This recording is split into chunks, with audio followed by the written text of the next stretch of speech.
Hello दोस्तों, ज्ञान बिंदु के दरोगा बुक के प्रैक्टिस सेट नंबर 5 देखेंगे पूरा सॉल्यूशन के साथ। तो चलिए बिना देरी किए शुरू करते हैं। क्वेश्चन नंबर 1, प्रकाश वर्ष इकाई है तो इसका सही आंसर होगा ऑप्शन ए दूरी की। तो चलिए इसका सॉल्यूशन देखते हैं। प्रकाश वर्ष दूरी की इकाई है। प्रकाश वर्ष प्रकाश द्वारा एक वर्ष में निर्वात में तय की गई दूरी को प्रकाश वर्ष कहते हैं। प्रकाश वर्ष का उपयोग खगोलीय पिंडों के बीच की दूरी को दर्शाने के लिए किया जाता है। एक प्रकाश वर्ष का मान 9.46 गुने 10⁻15 मीटर के बराबर होता है। एक खगोलीय इकाई एक एयू एस्ट्रोनॉमिकल यूनिट बराबर 1.496 गुने 10⁻11 मीटर। दूरी मापने की सबसे बड़ी इकाई पार्सेक है। पार्सेक वह दूरी है जिस पर पृथ्वी की कक्षा की माध्य त्रिज्या एक आर्क सेकेंड का कोण बनाती है। एक पार्सेक बराबर 3.26 प्रकाश वर्ष या एक पार्सेक बराबर 3.08 गुने 10⁻16 meter. Question number 2, washing machine का कार्य सिद्धांत है तो इसका सही आंसर होगा ऑप्शन सी अपकेंद्रीय बल। तो चलिए इसका सॉल्यूशन देखते हैं। वॉशिंग मशीन अपकेंद्रीय बल के सिद्धांत पर कार्य करती है। अपकेंद्रीय बल न्यूटन के तृतीय गति के नियमानुसार अपकेंद्र बल की प्रतिक्रिया स्वरूप एक बल इसकी विपरीत दिशा में अर्थात केंद्र से बाहर की ओर लगता है। इसी प्रतिक्रिया बल को अपकेंद्रीय बल कहते हैं। अपकेंद्रीय बल एक प्रकार का छद्म बल या जड़त्वीय बल है। अपकेंद्रीय बल के उदाहरण दूध से मक्खन निकालने की मशीन एवं वॉशिंग मशीन आदि अपकेंद्रीय बल के सिद्धांत पर कार्य करती है। भिन्न भिन्न द्रव्यमान के कणों को पृथक करने के यंत्र को अपकेंद्रित कहते हैं। एक तीक्ष्ण वृत्ताकार पथ पर तीव्र गति से जाता हुआ 4 पहियों वाला वाहन आदि यदि वांछित चाल के सापेक्ष तेज गति से चल रहा है तो वह मोड़ पर बाहर की ओर पलट सकता है। क्योंकि कोई गाड़ी वांछित चाल से कम चाल से चल रही है तो वह मोड़ पर बाहर की ओर फिसलने लगती है, परंतु तब घर्षण बल भीतर की ओर लगकर अवश्य अभिकेंद्रीय बल प्रदान कर देता है। अभिकेंद्रीय बल के उदाहरण ग्रहों को सूर्य के परिक्रमा के लिए एवं उपग्रहों को ग्रहों के परिक्रमा के लिए आवश्यक अभिकेंद्र बल गुरुत्वाकर्षण बल से प्राप्त होता है। किसी परमाणु के नाभिक के चारों ओर वृत्तीय कक्षाओं में इलेक्ट्रॉन को घूमने के लिए आवश्यक अभिकेंद्र बल विद्युत आकर्षण बल से प्राप्त होता है। जब कोई कार सड़क के मोड़ पर मुड़ती है तो उसे मुड़ने के लिए आवश्यक अभिकेंद्र बल टायरों तथा सड़क के बीच लगने वाले घर्षण बल से प्राप्त हो जाता है। जब किसी पत्थर के टुकड़े को डोरी से बांधकर वृत्ताकार पथ पर घुमाया जाता है तो डोरी को अंदर की ओर खींचे रहना पड़ता है, अर्थात डोरी पर अंदर की ओर बल लगाना पड़ता है। यह डोरी पर उत्पन्न तनाव होता है, अतः डोरी के तनाव द्वारा पत्थर पर अभिकेंद्र बल लगता है। क्वेश्चन नंबर 3, आपेक्षिक आर्द्रता को किस रूप में व्यक्त किया जाता है तो इसका सही आंसर होगा ऑप्शन सी प्रतिशत। तो चलिए इसका सॉल्यूशन देखते हैं। आपेक्षिक आर्द्रता को प्रतिशत में व्यक्त किया जाता है। आपेक्षिक आर्द्रता किसी दिए हुए ताप पर वायु के किसी आयतन में उपस्थित जलवाष्प की मात्रा तथा उसी ताप पर उसी आयतन की वायु को संतृप्त करने के लिए आवश्यक जलवाष्प की मात्रा के अनुपात को अपेक्षिक आर्द्रता कहते हैं। आपेक्षिक आर्द्रता तुलनात्मक भौतिक राशि है, इसे प्रतिशत में व्यक्त किया जाता है। अपेक्षिक आर्द्रता मापने के लिए हाइग्रोमीटर नामक यंत्र का इस्तेमाल करते हैं। नियत जलवाष्प पर ताप बढ़ने पर अपेक्षिक आर्द्रता घट जाती है। ओस बनने के लिए 100% अपेक्षित आर्द्रता होनी चाहिए। क्वेश्चन नंबर 4, लघु परिपथ के समय परिपथ में विद्युत धारा तो इसका सही आंसर होगा ऑप्शन सी बहुत ज़्यादा बढ़ जाती है। तो चलिए इसका सॉल्यूशन देखते हैं। लघु परिपथ के समय परिपथ में विद्युत धारा बहुत ज़्यादा बढ़ जाती है। विद्युत परिपथ में धारा का प्रवाह हमेशा बंद सर्किट में होता है। जब बंद परिपथ में धारा का प्रवाह बहुत ज़्यादा बढ़ जाता है तो शॉर्ट सर्किट होता है। शॉर्ट सर्किट से बचने के लिए फ्यूज का प्रयोग किया जाता है। फ्यूज परिपथ में उच्च धारा के प्रवाह को खुद गलकर यह पिघलकर रोक देता है। फ्यूज का प्रतिरोध उच्च एवं गलनांक निम्न होता है। फ्यूज तार टीन 63% और लेड 37% मिश्र धातु से बना होता है।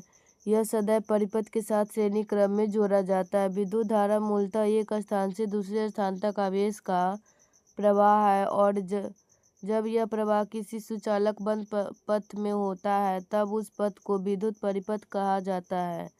विद्युत धारा का एसआई मात्रक एम्पीयर है जिसे संकेताक्षर ए से व्यक्त किया जाता है। स्पष्टतः किसी चालक के अनुप्रस्थ काट से यदि 1 सेकेंड में 1 कूलॉम नेट आवेश प्रवाहित होता है तो उस काट से प्रवाहित विद्युत धारा की प्रबलता 1 एम्पीयर होगी, अर्थात 1 एम्पीयर बराबर 1 कूलॉम बटे 1 सेकेंड। विद्युत धारा एक अदिश राशि है। विद्युत धाराओं का योगफल अदिश राशियों की तरह बीजगणितीय योगफल से प्राप्त होता है। क्वेश्चन नंबर 5, बल द्वारा किया गया कार्य धनात्मक होता है जब, तो इसका सही आंसर होगा ऑप्शन ए विस्थापन बल की दिशा में होता है। तो चलिए इसका सॉल्यूशन देख लेते हैं। बल द्वारा किया गया कार्य धनात्मक होता है जब विस्थापन बल की दिशा में होता है। किए गए कार्य की माप लगाए बिना लगाए गए बल और बल की दिशा में वस्तु के विस्थापन के डॉट गुणन से की जाती है। यदि किसी वस्तु पर F बल लगाने से बल की दिशा में वस्तु का विस्थापन S हो तो वस्तु पर आरोपित बल द्वारा किया गया कार्य W बराबर F इंटू S, अर्थात कार्य बराबर बल इंटू बल की दिशा में वस्तु का विस्थापन। अब यदि वस्तु पर बल F इस प्रकार लगता है कि वह बल की दिशा से थीटा कोण पर झुकी रेखा पर S दूरी से विस्थापित होती है तो बल द्वारा किया गया कार्य W बराबर Fs cos थीटा। समीकरण 2 में यदि थीटा बराबर 0 डिग्री तो किया गया कार्य W बराबर Fs cos 0 डिग्री बराबर Fs। थीटा बराबर 90 डिग्री तो किया गया कार्य W बराबर Fs cos 90 डिग्री बराबर F गुने 0 बराबर 0। थीटा बराबर 180 डिग्री तो किया गया कार्य W बराबर Fs cos 180 डिग्री बराबर F माइनस एस बराबर माइनस Fs। कार्य स्वयं अदिश राशि है लेकिन कार्य धनात्मक अथवा ऋणात्मक हो सकता है। जब बल और विस्थापन एक ही दिशा में हो तो किया गया कार्य धनात्मक माना जाता है, परंतु यदि विस्थापन बल के लगने की विपरीत दिशा में हो तो किया गया कार्य ऋणात्मक होता है। किसी खुरदरा समतल पर खिसकते हुए पिंड के लिए घर्षण बल तथा विस्थापन की दिशाएं परस्पर विपरीत होती है। स्पष्टतः घर्षण बल द्वारा संपादित कार्य ऋणात्मक होता है, अर्थात कोई भी कार्य संपन्न हुआ नहीं माना जाता है। अदिश गुणक के रूप में कार्य को निम्नलिखित समीकरण से व्यक्त किया जाता है। W बराबर F इंटू S।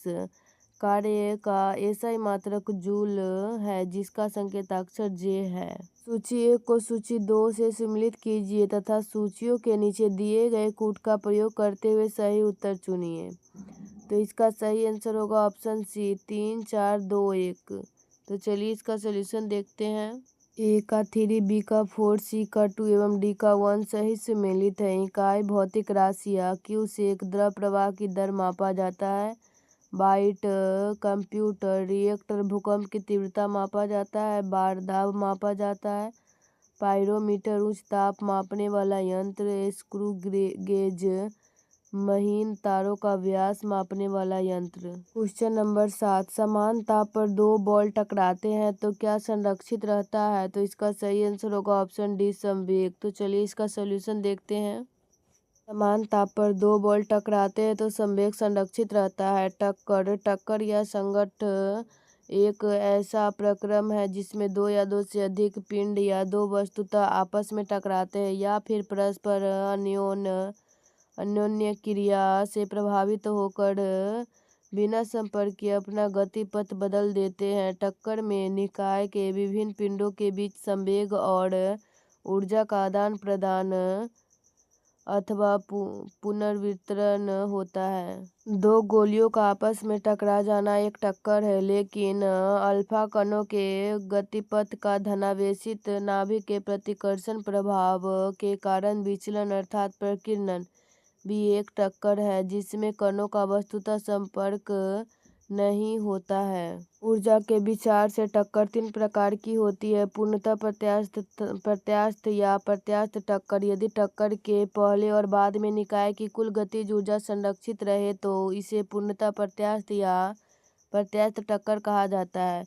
अप्रत्यास्थ टक्कर: यदि टक्कर में निकाय की कुल गतिज ऊर्जा घट जाती है तो इसे अप्रत्यास्थ टक्कर कहा जाता है। नोट: यदि दो पिंड टक्कर के बाद एक साथ सट जाए तो एक ही साथ गतिशील हो तो इसे पूर्णतः अप्रत्यास्थ टक्कर कहा जाता है। विस्फोटी टक्कर: यदि दो वस्तुओं की टक्कर के क्रम में उसका कोई विस्फोटक पदार्थ अचानक विस्फोट कर दे तो निकाय की गतिज ऊर्जा अचानक बढ़ जाती है, किंतु निकाय का कुल संवेग हमेशा नियत रहता है। इस प्रकार की टक्कर को विस्फोटी टक्कर कहा जाता है। किसी बम का अचानक फट जाना भी अपने आप में एक विस्फोटी टक्कर है। जब दो पिंड एक ही सरल रेखा की सीध में चलकर आपस में चलते हुए पूर्ण अप्रत्यास्थ टक्कर करे तो इसे प्रत्यास्थ सम्मुख टक्कर कहा जाता है। माना कि M1 और M2 द्रव्यमान के दो गोले सरल रेखा AB पर क्रमशः U1 और U2 के वेग से चल रहे हैं। टक्कर के लिए U1 बड़ा U2 तथा टक्कर के बाद मान लिया कि इनके वेग क्रमशः V1 और V2 हो जाते हैं। क्वेश्चन नंबर 8, निम्नलिखित में से कौन सा प्रभाव विद्युत धारा द्वारा उत्पन्न नहीं होता है? तो इसका सही आंसर होगा ऑप्शन बी, संकुचन प्रभाव। तो चलिए इसका सलूशन देखते हैं। निम्नलिखित में से संकुचन प्रभाव विद्युत धारा द्वारा उत्पन्न नहीं होता है। संकुचन का मतलब संदर्भ के अनुसार बदलता रहता है, लेकिन इसका मूल अर्थ किसी चीज का छोटा या सिकुड़ना होता है। विद्युत धारा का मुख्य प्रभावों में चुंबकीय प्रभाव, तापीय प्रभाव और रासायनिक प्रभाव शामिल है। जब किसी चालक से विद्युत धारा प्रवाहित होती है तो उसके चारों ओर एक चुंबकीय क्षेत्र उत्पन्न होता है। यह प्रभाव ऑर्स्टेड के प्रयोग द्वारा प्रदर्शित किया गया था। तापीय प्रभाव: जब विद्युत धारा किसी प्रतिरोधक से होकर गुजरती है तो ऊष्मा उत्पन्न होती है। इसे जूल के तापन नियम द्वारा निर्देशित किया गया है, जहां उत्पन्न ऊष्मा धारा के वर्ग, प्रतिरोध और समय के समानुपाती होती है। रासायनिक प्रभाव: विद्युत धारा के रासायनिक प्रभाव का उपयोग इलेक्ट्रोप्लेटिंग और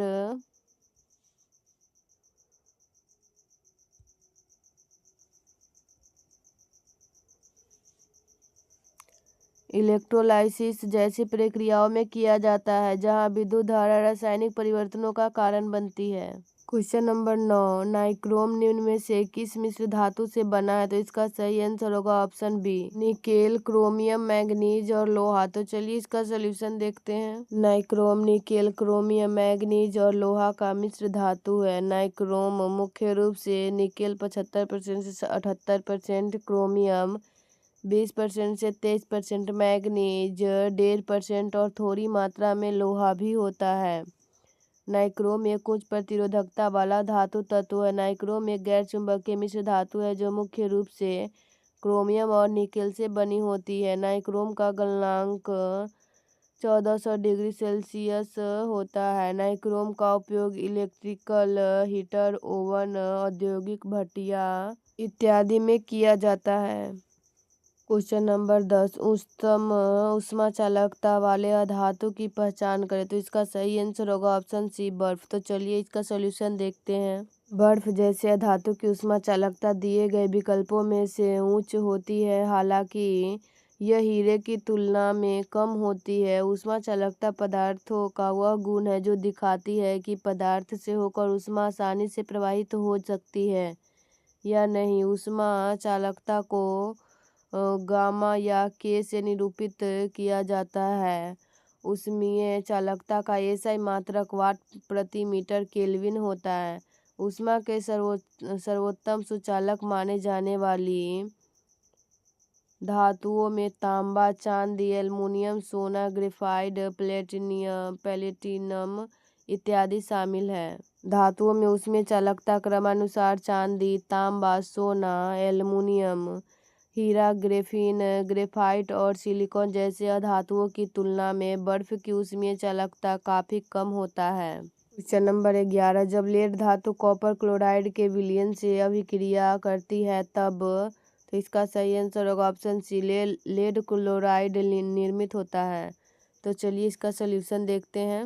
लेड क्लोराइड निर्मित होता है। जब लेड धातु कॉपर क्लोराइड के विलयन से अभिक्रिया करती है तब लेड क्लोराइड निर्मित होता है। लेड कॉपर से अधिक अभिक्रियाशील धातु है। जब लेड धातु को कॉपर क्लोराइड के विलयन में डाला जाता है तो लेड कॉपर को उसके विलयन से विस्थापित कर देता है, जिससे लेड क्लोराइड और कॉपर बनता है। कॉपर क्लोराइड एक सफ़ेद ठोस है जो पानी में बहुत कम घुलनशील है, लेकिन सान्द्र हाइड्रोक्लोरिक एसिड में घुलनशील है। इसका उपयोग मिश्र धातु उत्पादन में तांबे के स्रोत के रूप में और अन्य तांबे के यौगिकों के लिए एक रासायनिक मध्यवर्ती के रूप में किया जाता है। क्वेश्चन नंबर 12, निम्नलिखित में से कौन नवीकरणीय संसाधन के अनुकूल है? तो इसका सही आंसर होगा ऑप्शन बी, लकड़ी। तो चलिए इसका सलूशन देखते हैं। निम्नलिखित में से लकड़ी नवीकरणीय संसाधन के अनुकूल है। लकड़ी एक नवीकरणीय संसाधन है क्योंकि पेड़ों को फिर से उगाया जा सकता है, जिससे लकड़ी की आपूर्ति समय के साथ नवीनीकृत होती रहती है।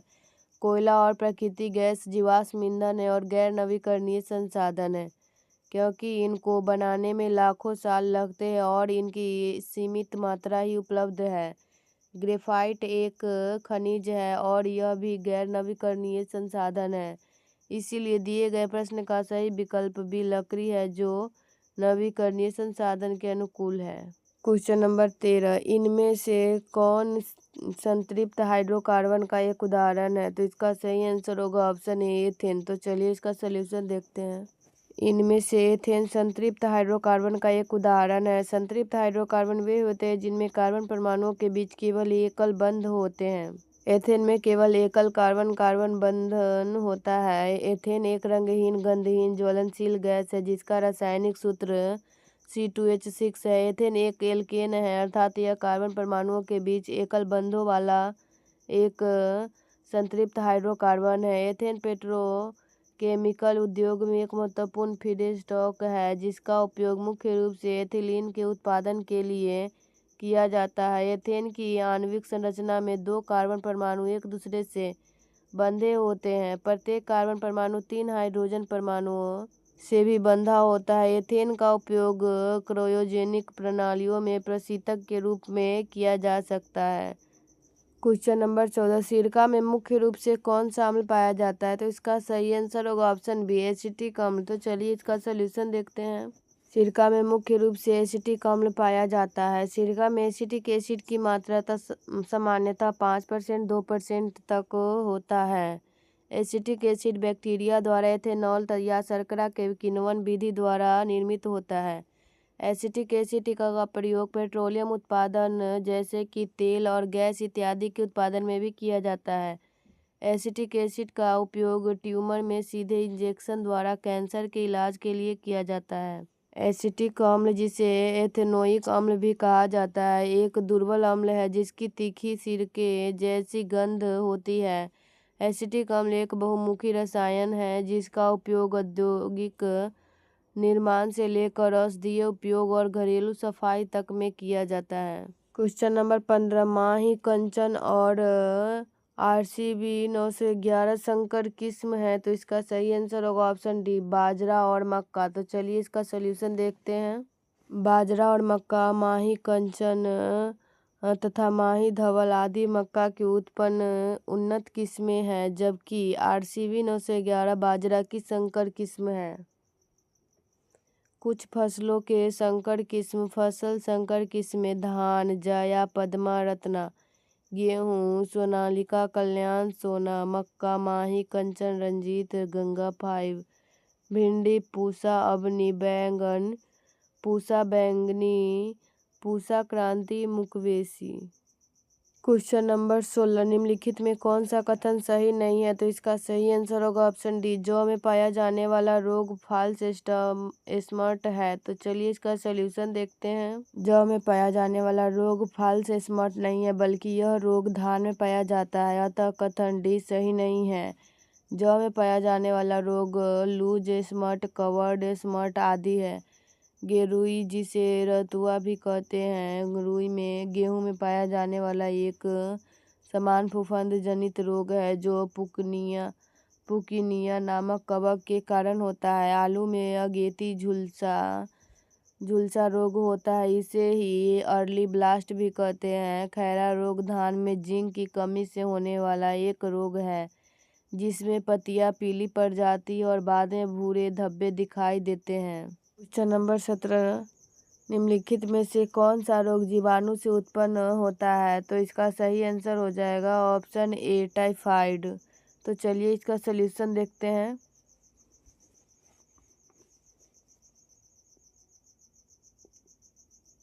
टाइफाइड जिसे आंत्र ज्वर भी कहा जाता है, साल्मोनेला टाइफी नामक बैक्टीरिया अथवा जीवाणु के कारण होता है। यह बैक्टीरिया दूषित भोजन और पानी के माध्यम से फैलता है।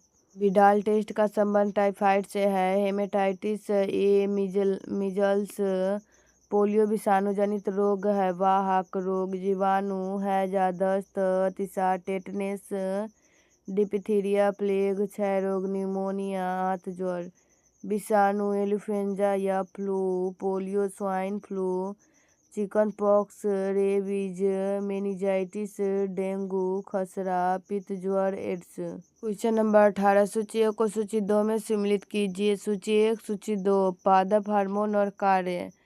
तो इसका सही आंसर हो जाएगा ऑप्शन डी, 4, 1, 2, 3। तो चलिए इसका सोल्यूशन देखते हैं।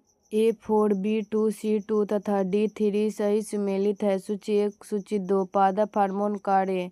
ऑक्सिन शीर्ष निष्क्रियता, जिबरेलिन कोशिका वृद्धि, साइटोकाइनिन कोशिका विभाजन, एब्सिसिक एसिड वृद्धि अवरोधक। क्वेश्चन नंबर 19 निम्नलिखित में से कौन सा संयोजी ऊतक नहीं है? तो इसका सही आंसर होगा ऑप्शन डी, चिकनी पेशी। तो चलिए इसका सोल्यूशन देखते हैं। चिकनी पेशी संयोजी ऊतक नहीं है। संयोजी ऊतक यह जटिल प्राणियों के शरीर में सबसे अधिक मात्रा में पाया जाने वाला और व्यापक रूप से वितरित ऊतक है। इन्हें यह नाम इसलिए दिया गया है क्योंकि इनका विशेष कार्य विभिन्न ऊतकों और शारीरिक अंगों को एक दूसरे से बांधना या जोड़ना होता है। संयोजी ऊतक, संवहनीय संयोजी ऊतक, वास्तविक संयोजी ऊतक, कंकाल ऊतक। संवहनीय संयोजी ऊतक लसिका, रक्त या रुधिर। वास्तविक संयोजी ऊतक रेशे, ग्लाइकोप्रोटीन व ग्लाइकोअमीनो, ग्लाइकोएंस, मुलायम कोशिका व तंतुक ऊतक। कंकाल ऊतक अस्थि उपास्थि। क्वेश्चन नंबर 20 जंतु कोशिका झिल्ली के संबंध में कौन सा कथन सही है? तो इसका सही आंसर होगा ऑप्शन डी, ये फॉस्फोलिपिड प्रोटीन और कोलेस्ट्रॉल से बने होते हैं। तो चलिए इसका सोल्यूशन देखते हैं। ये फॉस्फोलिपिड प्रोटीन और कोलेस्ट्रॉल से बने होते हैं। कोशिका झिल्ली, प्रत्येक कोशिका के सबसे बाहर चारों ओर एक बहुत पतली, मुलायम और लचीली झिल्ली होती है, जिसे कोशिका झिल्ली या प्लाज्मा झिल्ली या प्लाज्मा मेम्ब्रेन कहते हैं। ये फॉस्फोलिपिड प्रोटीन और कोलेस्ट्रॉल से बने होते हैं। यह झिल्ली जीवित एवं अर्धपरागम्य होती है। चूंकि झिल्ली द्वारा कुछ ही पदार्थ अंदर तथा बाहर आ जा सकते हैं, सभी पदार्थ नहीं, अतः इसको चयनात्मक परागम्य झिल्ली भी कहते हैं। यह कोशिका को एक निश्चित आकार बनाए रखने में मदद करती है, साथ ही साथ यह कोशिका को यांत्रिक सहारा भी प्रदान करता है। क्वेश्चन नंबर 21 विश्व पशु स्वास्थ्य संगठन द्वारा भारत का पहला अश्व रोग मुक्त कंपार्टमेंट किस राज्य में स्थापित किया गया? तो इसका सही आंसर हो जाएगा ऑप्शन बी, उत्तर प्रदेश। तो चलिए इसका सोल्यूशन देखते हैं। विश्व पशु स्वास्थ्य संगठन द्वारा भारत का पहला अश्व रोग मुक्त कंपार्टमेंट उत्तर प्रदेश में स्थापित किया गया है। उत्तर प्रदेश के मेरठ छावनी में remount veterinary comfort centre and college में स्थापित किया गया है। अन्य महत्वपूर्ण तथ्य: हिंदुस्तान शिपयार्ड लिमिटेड द्वारा भारतीय नौसेना के लिए पहला घरेलू रूप से डिजाइन और निर्मित गोताखोरी सहायता पोत निस्तार को विकसित किया है। रूस द्वारा निर्मित INS तमाल को भारतीय नौसेना में शामिल कर लिया गया है। नंबर 22, भारत में कौन सा पहला राज्य है जो वकील का स्वास्थ्य बीमा शुरू किया है? तो इसका सही आंसर होगा ऑप्शन बी, झारखंड। तो चलिए इसका सोल्यूशन देखते हैं। झारखंड भारत का पहला राज्य है जो वकीलों के लिए स्वास्थ्य बीमा शुरू किया है। अन्य महत्वपूर्ण तथ्य: शिक्षा मंत्रालय तथा बागवानी फाउंडेशन द्वारा हाल ही में युग्म इनोवेशन कार्यक्रम के तहत वर्ष 2047 तक भारत को वैश्विक नवाचार केंद्र के रूप में स्थापित करने का लक्ष्य निर्धारित किया है। प्रथम राष्ट्रपति मध्यस्थता सम्मेलन का उद्घाटन राष्ट्रपति द्रौपदी मुर्मू द्वारा नई दिल्ली में की गई है।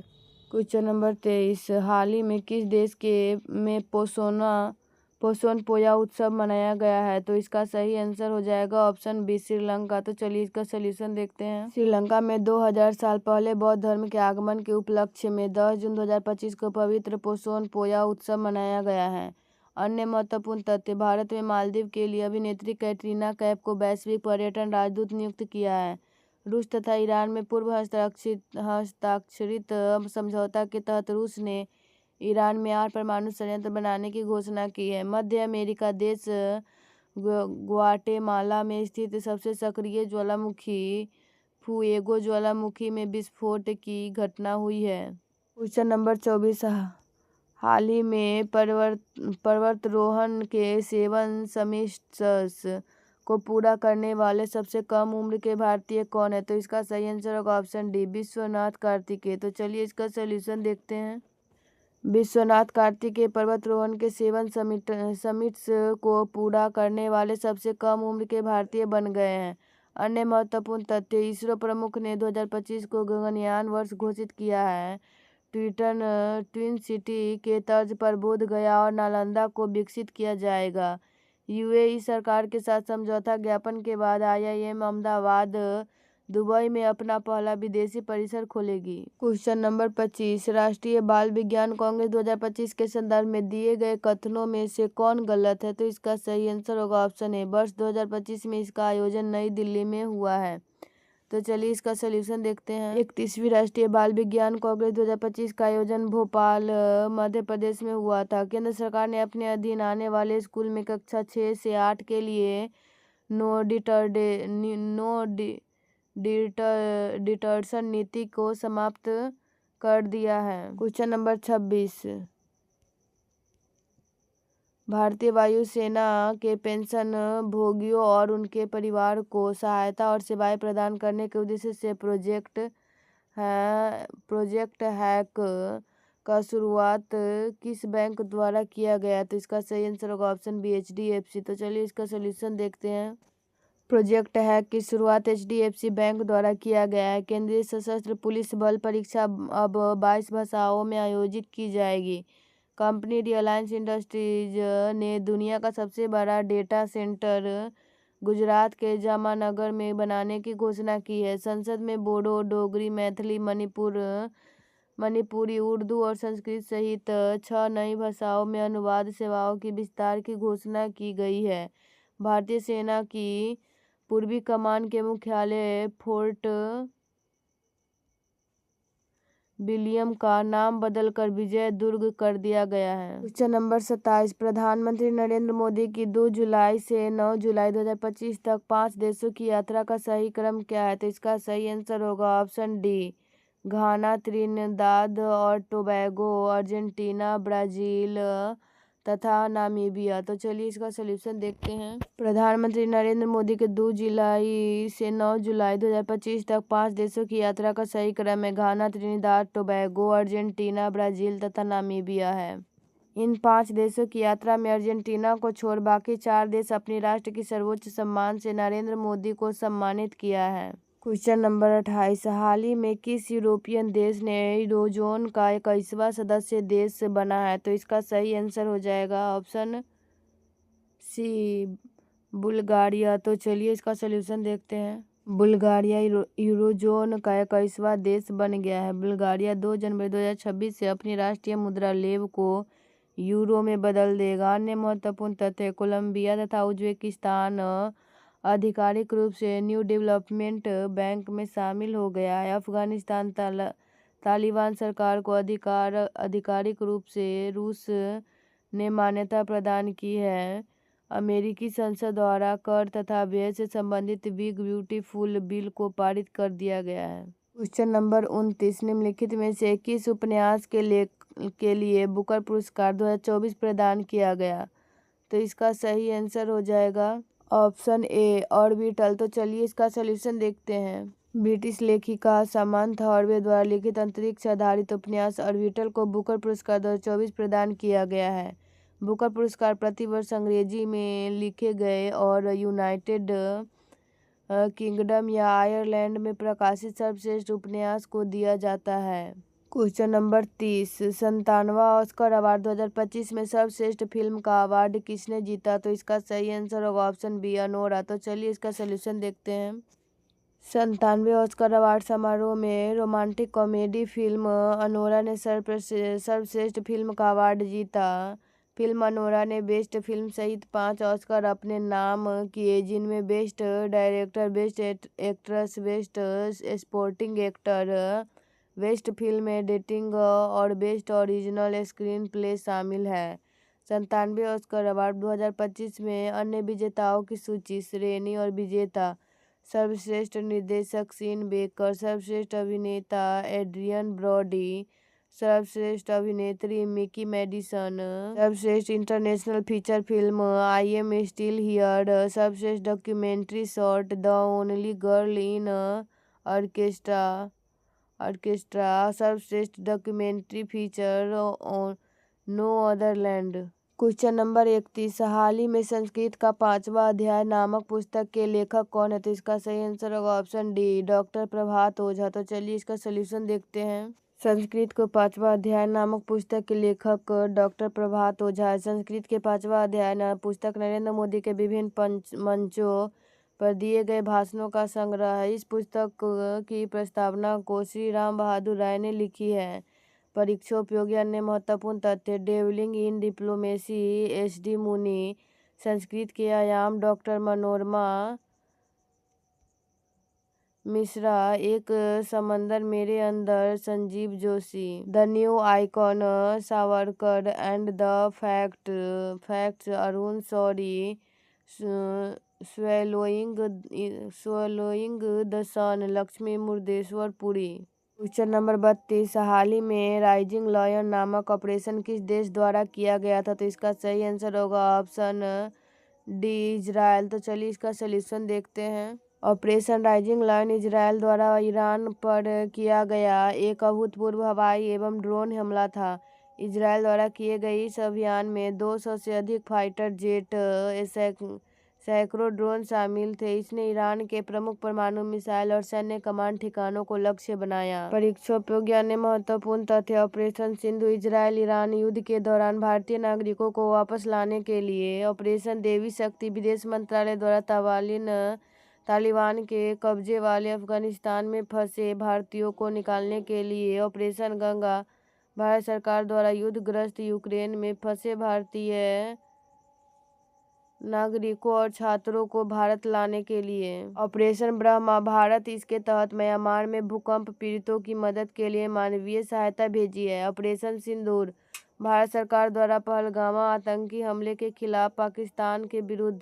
क्वेश्चन नंबर 33, हाल ही में समुद्र पर भारत के पहले कांच के पुल का उद्घाटन कहाँ किया गया? तो इसका सही आंसर होगा ऑप्शन डी कन्याकुमारी। तो चलिए इसका सलूशन देखते हैं। कन्याकुमारी में समुद्र पर भारत के पहले कांच के पुल का उद्घाटन किया गया है। यह पुल विवेकानंद रॉक मेमोरियल और 133 फीट ऊंची तिरुवल्लुवर प्रतिमा को जोड़ता है। परीक्षा उपयोगी कुछ अन्य महत्वपूर्ण तथ्य, दिल्ली सरकार ने ओलंपिक कला में देश का पहला समर्पित इलेक्ट्रॉनिक कचरा इको पार्क विकसित करने की घोषणा की है। पीएम नरेंद्र मोदी ने नवी मुंबई के खाराधर में श्री श्री राधा मदन मोहन जी मंदिर का उद्घाटन किया। उत्तराखंड सरकार द्वारा कोटद्वार में नई आबकारी नीति के तहत राज्य की पहली वाइन उत्पादन इकाई का आधिकारिक रूप से शुभारंभ किया। हरियाणा के करनाल में प्रधानमंत्री मोदी द्वारा महाराणा प्रताप बागवानी विश्वविद्यालय के लिए परिसर का शिलान्यास किया गया। क्वेश्चन नंबर 34, हाल ही में किसके द्वारा एमएसएमई के प्रतिस्पर्धात्मकता रिपोर्ट जारी की गई है? तो इसका सही आंसर होगा ऑप्शन डी, नीति आयोग। तो चलिए इसका सलूशन देखते हैं।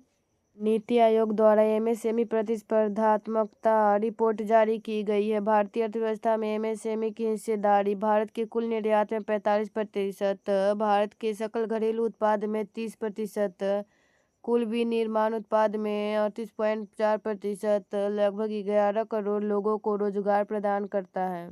एमएसएमई वर्गीकरण सूक्ष्म, लघु और मध्यम संयंत्र और मशीनरी या उपकरण में निवेश 2.5 करोड़ से ज़्यादा या कम बराबर 2.25 करोड़ 125 करोड़ वार्षिक कारोबार, उपकरण में निवेश 10 करोड़ 100 करोड़ और 500 करोड़। क्वेश्चन नंबर 35, चंद्रयान 3 को किस रॉकेट से प्रक्षेपित किया गया था? तो इसका सही आंसर होगा ऑप्शन डी, LVM-3M4। तो चलिए इसका सलूशन देखते हैं। चंद्रयान 3 को LVM-3M4 द्वारा प्रक्षेपित किया गया था। यह प्रक्षेपण 14 जुलाई 2023 को आंध्र प्रदेश के श्रीहरिकोटा से सतीश धवन केंद्र से एम स्वामीनाथन की अध्यक्षता में इसरो द्वारा किया गया।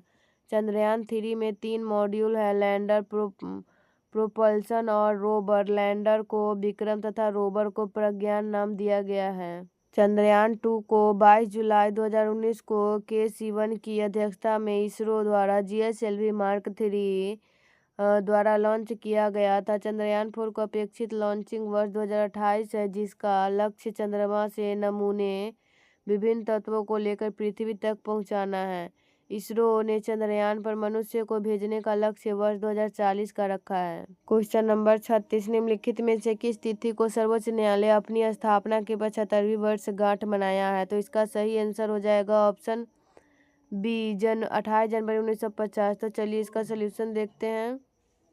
28 जनवरी 2025 को सर्वोच्च न्यायालय अपनी स्थापना की 75वीं वर्षगांठ डायमंड जुबली मनाया है। सर्वोच्च न्यायालय की स्थापना 28 जनवरी 1950 को हुआ था। क्वेश्चन नंबर 37, 17वें पेरिस पैरालंपिक के पदक तालिका में भारत को कौन सा स्थान प्राप्त हुआ है? तो इसका सही आंसर होगा ऑप्शन सी, 18वां। तो चलिए इसका सलूशन देखते हैं। 17वां पेरिस पैरालंपिक के पदक तालिका में भारत 7 स्वर्ण 9 रजत तथा 13 कांस्य 18वां स्थान प्राप्त किया है। 17वें पेरिस पैरालंपिक का पदक तालिका रैंक देश स्वर्ण रजत कांस्य कुल पदक: चीन 94 76 50 कुल 220, ब्रिटेन 49 44 31 कुल 124, अमेरिका 36 42 27 कुल 105, भारत 7 9 13 कुल 29। क्वेश्चन नंबर 38, निम्नलिखित में से कौन सी टीम खो खो विश्व कप 2025 का उपविजेता रही है? तो इसका सही आंसर हो जाएगा ऑप्शन बी, नेपाल। तो चलिए इसका सलूशन देखते हैं। खो खो विश्व कप 2025 में नेपाल की टीम उपविजेता रही है। खो खो विश्व कप 2025 संस्करण पहला आयोजन स्थल दिल्ली। थीम खेल के प्रति समर्पण और वैश्विक एकता। भारत की पुरुष तथा महिला दोनों टीम विजेता रहा। नेपाल की पुरुष तथा महिला दोनों टीम उपविजेता रही। मैच चैंपियन के लिए नीली ट्रॉफी, महिला चैंपियन के लिए हरी ट्रॉफी। क्वेश्चन नंबर 39, भारत सरकार ने नेट जीरो उत्सर्जन का लक्ष्य किस वर्ष तक प्राप्त करने का संकल्प लिया है? तो इसका सही आंसर होगा ऑप्शन डी, 2070। तो चलिए इसका सलूशन देखते हैं। भारत सरकार द्वारा नेट जीरो का लक्ष्य वर्ष 2070 तक रखा गया है। नेट जीरो का अर्थ है किसी देश द्वारा वातावरण में जितनी ग्रीन हाउस गैसें छोड़ी जाती है उतनी ही मात्रा में उन्हें हटाया या अवशोषित भी किया जाए, ताकि कुल उत्सर्जन का संतुलन शून्य हो जाए। भारत सरकार का अन्य आगामी लक्ष्य और वर्ष: मुंबई शहर में शून्य कार्बन उत्सर्जन का लक्ष्य 2050। भारतीय रेलवे को नेट जीरो कार्बन उत्सर्जक बनाने का लक्ष्य 2030। पेट्रोल में एथेनॉल को 20% मिश्रित करने का लक्ष्य 2025। 280 गीगावाट सौर ऊर्जा प्राप्त करने का लक्ष्य 2030। 500 गीगावाट अक्षय ऊर्जा प्राप्त करने का लक्ष्य 2030। 100 मीट्रिक टन कोयला गैसीकरण प्राप्त करने का लक्ष्य 2030। हाइड्रोफ्लोरोकार्बन के उपयोग को 80% तक कम करने का लक्ष्य 2047। परमाणु ऊर्जा को 1 लाख मेगावाट करने का लक्ष्य 2047। Question number 40। हाल ही में एक पेड़ मां के नाम अभियान के तहत बिहार के किस नगर निगम को भारत के शीर्ष 10 शहरों में चुना गया? तो इसका सही आंसर होगा ऑप्शन ए, आरा नगर निगम। तो चलिए इसका सोल्यूशन देखते हैं। एक पेड़ मां के नाम अभियान के तहत बिहार के आरा नगर निगम को भारत के शीर्ष 10 शहरों में चुना गया। एक पेड़ मां के नाम अभियान केंद्र सरकार के आवासन एवं शहरी कार्य मंत्रालय द्वारा 2023 में शुरू किया गया। इसे शहरी क्षेत्रों में अमृत योजना और नगर निकायों के सहयोग से लागू किया जा रहा है। यह अभियान 5 जून 2023 विश्व पर्यावरण दिवस पर आधिकारिक तौर पर लॉन्च किया गया था। परीक्षा उपयोगी अन्य महत्वपूर्ण तथ्य। धनराय बिहार का पहला सौर ऊर्जा गांव के रूप में स्थापित किया गया। बिहार के पहले अंडरग्राउंड सबवे का निर्माण पटना जंक्शन में जीपीओ गोलंकर तक किया गया। हाल ही में बिहार के संस्कृत बोर्ड के पाठ्यक्रम में रामचरित्र मानस को शामिल करने का निर्णय लिया गया है। भारत का पहला डिजिटल कृषि निदेशालय बिहार राज्य में स्थापित किया जा रहा है। Question number 41। French boxing world youth championship 2025 में शामिल भारतीय दल में बिहार के कितने खिलाड़ी शामिल हैं?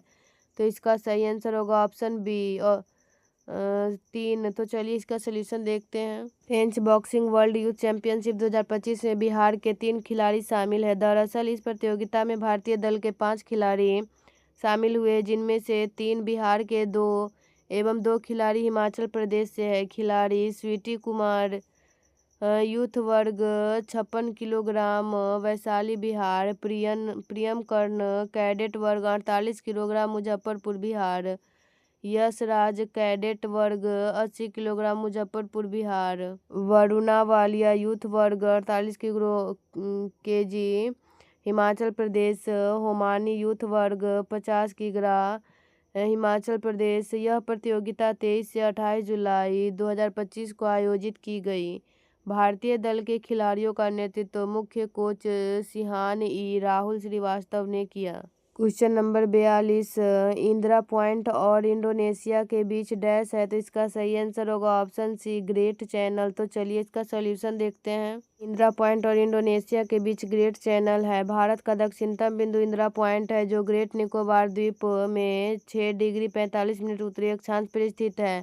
पहले इसका नाम पिगमेलियन पॉइंट था। 6 डिग्री उत्तरी अक्षांश के निकट होने के कारण ग्रेट चैनल को 6 डिग्री चैनल भी कहते हैं। यह भारत को इंडोनेशिया से अलग करता है। अन्य प्रमुख चैनल या जल संधि या जलमंडल मध्य 8 degree channel Maldives Minicoy, 9 degree channel Minicoy Lakshadweep, 10 degree channel लघु अंडमान कार निकोबार, पाक जल संधि भारत श्रीलंका, कोको जल संधि अंडमान कोको द्वीप म्यांमार। Question number 43। किस पर्वत श्रेणी को गुजरात में जोबल हिल कहते हैं? तो इसका सही आंसर होगा ऑप्शन बी, विंध्यन पर्वत। तो चलिए इसका सोल्यूशन देखते हैं।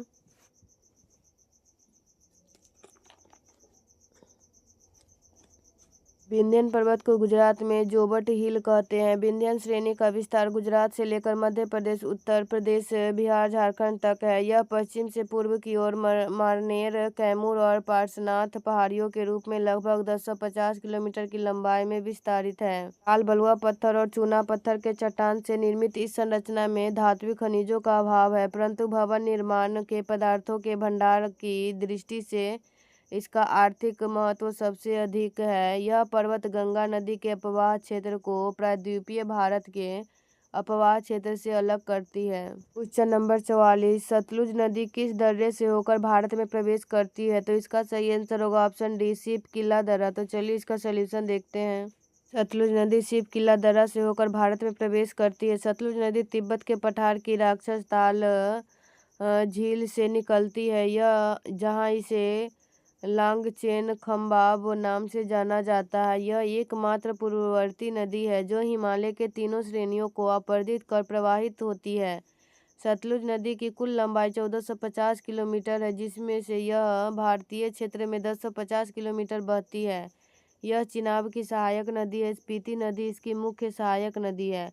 सतलुज नदी फिरोजपुर से फजिल्का के बीच भारत पाकिस्तान की सीमा से होते हुए बहती है। क्वेश्चन नंबर 45, किस प्रकार की वनस्पति में ऐसी जड़ें पाई जाती है जिनका विकास गुरुत्वाकर्षण के विपरीत होता है? तो इसका सही आंसर होगा ऑप्शन बी, ज्वारीय वनस्पति। तो चलिए इसका सोल्यूशन देखते हैं। मैंग्रोव या ज्वारीय वनस्पति में ऐसी जड़ें पाई जाती है जिनका विकास गुरुत्वाकर्षण के विपरीत होता है। इस प्रकार की वनस्पति समुद्र तट एवं निम्न डेल्टाई भागों में पाई जाती है। भारत में ज्वारीय वनस्पति मुख्य रूप से गंगा, ब्रह्मपुत्र, महानदी, गोदावरी, कृष्णा नदियों में, डेल्टाई क्षेत्रों में, अंडमान निकोबार तथा कच्छ क्षेत्रों में पाई जाती है। यहाँ पाई जाने वाले वनस्पतियों में मैंग्रोव, सुंदरी, कैजुरीना, केवड़ा एवं बेंदी प्रमुख है। पश्चिम बंगाल के डेल्टाई क्षेत्रों में सुंदरी वृक्षों या पौधों की बहुलता के कारण ही इस डेल्टाई क्षेत्र को सुंदरवन डेल्टा के नाम से जाना जाता है।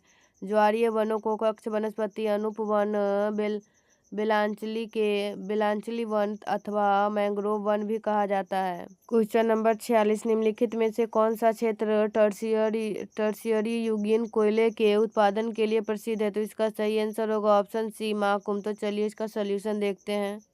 माकुल क्षेत्र टर्शियरी युगीन कोयले के उत्पादन के लिए प्रसिद्ध है। इस क्रम के कोयले में राख एवं सल्फर की मात्रा अधिक तथा तपोत्पादक शक्ति कम होती है, फलतः इनका प्रयोग उद्योगों में नहीं होता है। टर्शियरी युगीन कोयले के प्रमुख क्षेत्र उत्तर पूर्वी राज्यों में मुख्यतः मेघालय, असम, अरुणाचल प्रदेश व नागालैंड है। इसके अतिरिक्त जम्मू और कश्मीर, पश्चिम बंगाल, दार्जिलिंग, राजस्थान, उत्तर प्रदेश और केरल में भी टर्शियरी युगीन कोयला क्षेत्र मौजूद है।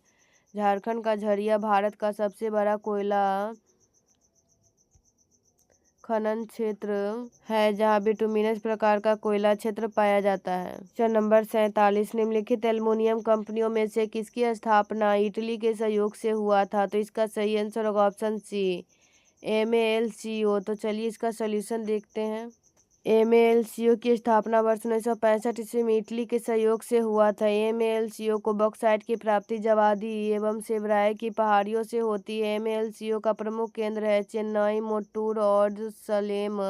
प्रमुख एल्युमिनियम कंपनियां, कंपनी सहायक देश BALCO 1965 सोवियत संघ, NALCO 1981 फ्रांस, HINDALCO 1958 संयुक्त राज्य America, INDALCO 1938 Canada,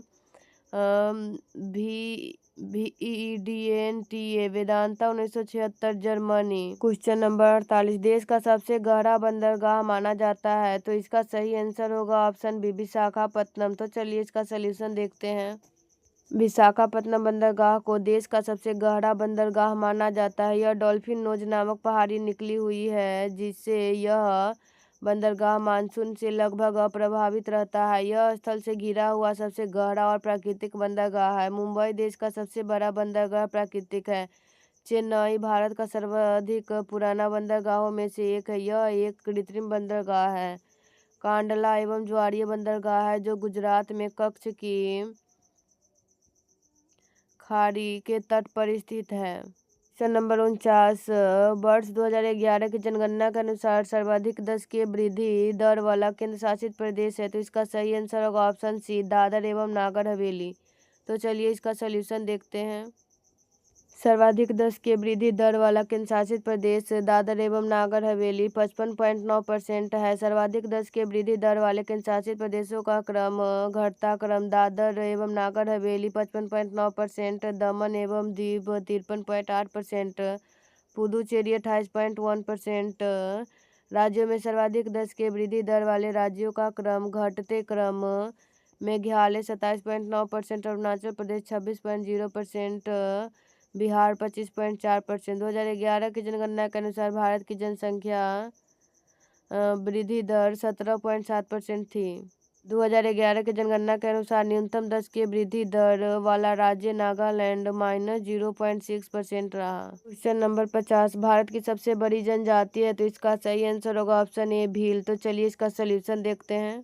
Bhil Bharat की सबसे बड़ी जनजाति है। भील जनजाति मुख्यतः राजस्थान, आंध्र प्रदेश, छत्तीसगढ़, गुजरात, महाराष्ट्र, कर्नाटक एवं त्रिपुरा में पाई जाती है। भील जनजाति प्रोटो ऑस्ट्रेलियाड प्रजाति की है, जिसका कद छोटा व मध्यम, आंखें लाल, बाल रूखे व जबड़ा कुछ बाहर निकला हुआ होता है। भीलों में संयुक्त परिवार प्रथा प्रचलित है। ये सामान्यतः कृषक है। भील जनजाति के लोगों के रीति रिवाज राजपूतों की तरह है एवं ये लोग भीली भाषा बोलते हैं। क्वेश्चन नंबर 51, सबसे कम घनत्व वाला ग्रह, तो इसका सही आंसर होगा ऑप्शन सी शनि। तो चलिए इसका सोल्यूशन देखते हैं। सबसे कम घनत्व वाला ग्रह शनि 0.687 ग्राम प्रति सेंटीमीटर क्यूब है। यह आकार में दूसरा सबसे बड़ा ग्रह है तथा सूर्य से दूरी के क्रम में 6वें स्थान का ग्रह है। सौर मंडल में सबसे अधिक घनत्व वाला ग्रह पृथ्वी है। पृथ्वी का घनत्व 5.514 ग्राम सेंटीमीटर क्यूब है। शनि अंतिम ग्रह है जिसे आंखें से देखा जा सकता है। टाइटन शनि का सबसे बड़ा उपग्रह जबकि सौर मंडल का द्वितीय बड़ा उपग्रह है। क्वेश्चन नंबर 52, आर्कटिक वृत्त किस झील से होकर गुजरती है? तो इसका सही आंसर होगा ऑप्शन बी ग्रेट बियर झील। तो चलिए इसका सोल्यूशन देखते हैं। आर्कटिक वृत्त कनाडा के ग्रेट बियर झील से होकर गुजरती है। विषुवत रेखा से 66.5 डिग्री उत्तर की कोणीय दूरी आर्कटिक वृत्त के रूप में जानी जाती है। कर्क वृत्त या रेखा मिस्र की नासिर झील से होकर गुजरती है। भूमध्य रेखा अफ्रीका की विक्टोरिया झील से होकर गुजरती है। मकर वृत्त या रेखा ऑस्ट्रेलिया की डिसअपॉइंटमेंट झील से होकर गुजरती है। क्वेश्चन नंबर 53, अलेक्जेंड्रिया समुद्र पतन है, तो इसका सही आंसर है ऑप्शन सी मिस्र का। तो चलिए इसका सोल्यूशन देखते हैं। अलेक्जेंड्रिया पतन मिस्र में स्थित है। अलेक्जेंड्रिया भूमध्य सागर के तट पर बसा है, जो कि मिस्र का दूसरा सबसे बड़ा शहर है। सिकंदर ने भूमध्य सागर के तट पर नील नदी के मुहाने पर अलेक्जेंड्रिया की स्थापना की थी। मिस्र को नील नदी की देन कहा जाता है। प्रमुख पतन एवं अवस्थिति Vancouver Canada, Santos Brazil, Cape Town दक्षिण Africa, Yokohama Japan, Auckland New Zealand, New Orleans USA, Fremantle Australia. Question number 54, भारतीय संविधान में अवशिष्ट शक्तियाँ किसमें सन्निहित है? तो इसका सही आंसर होगा ऑप्शन डी संसद में। तो चलिए इसका सोल्यूशन देखते हैं। भारतीय संविधान में अवशिष्ट शक्तियाँ संसद में सन्निहित है। संविधान के अनुच्छेद 248 के 1 के अनुसार संसद को किसी ऐसे विषय के संबंध में जो संवर्ती सूची या राज्य सूची में प्रगणित नहीं है विधि बनाने की अनन्य शक्ति है, जबकि पूर्णतः संघीय व्यवस्था में अवशिष्ट विधायी शक्तियाँ प्रायः राज्यों को प्रदान की जाती है, जैसे कि संयुक्त राज्य अमेरिका की संघीय प्रणाली में अवशिष्ट विधायी शक्तियाँ राज्यों को सौंपी गई है।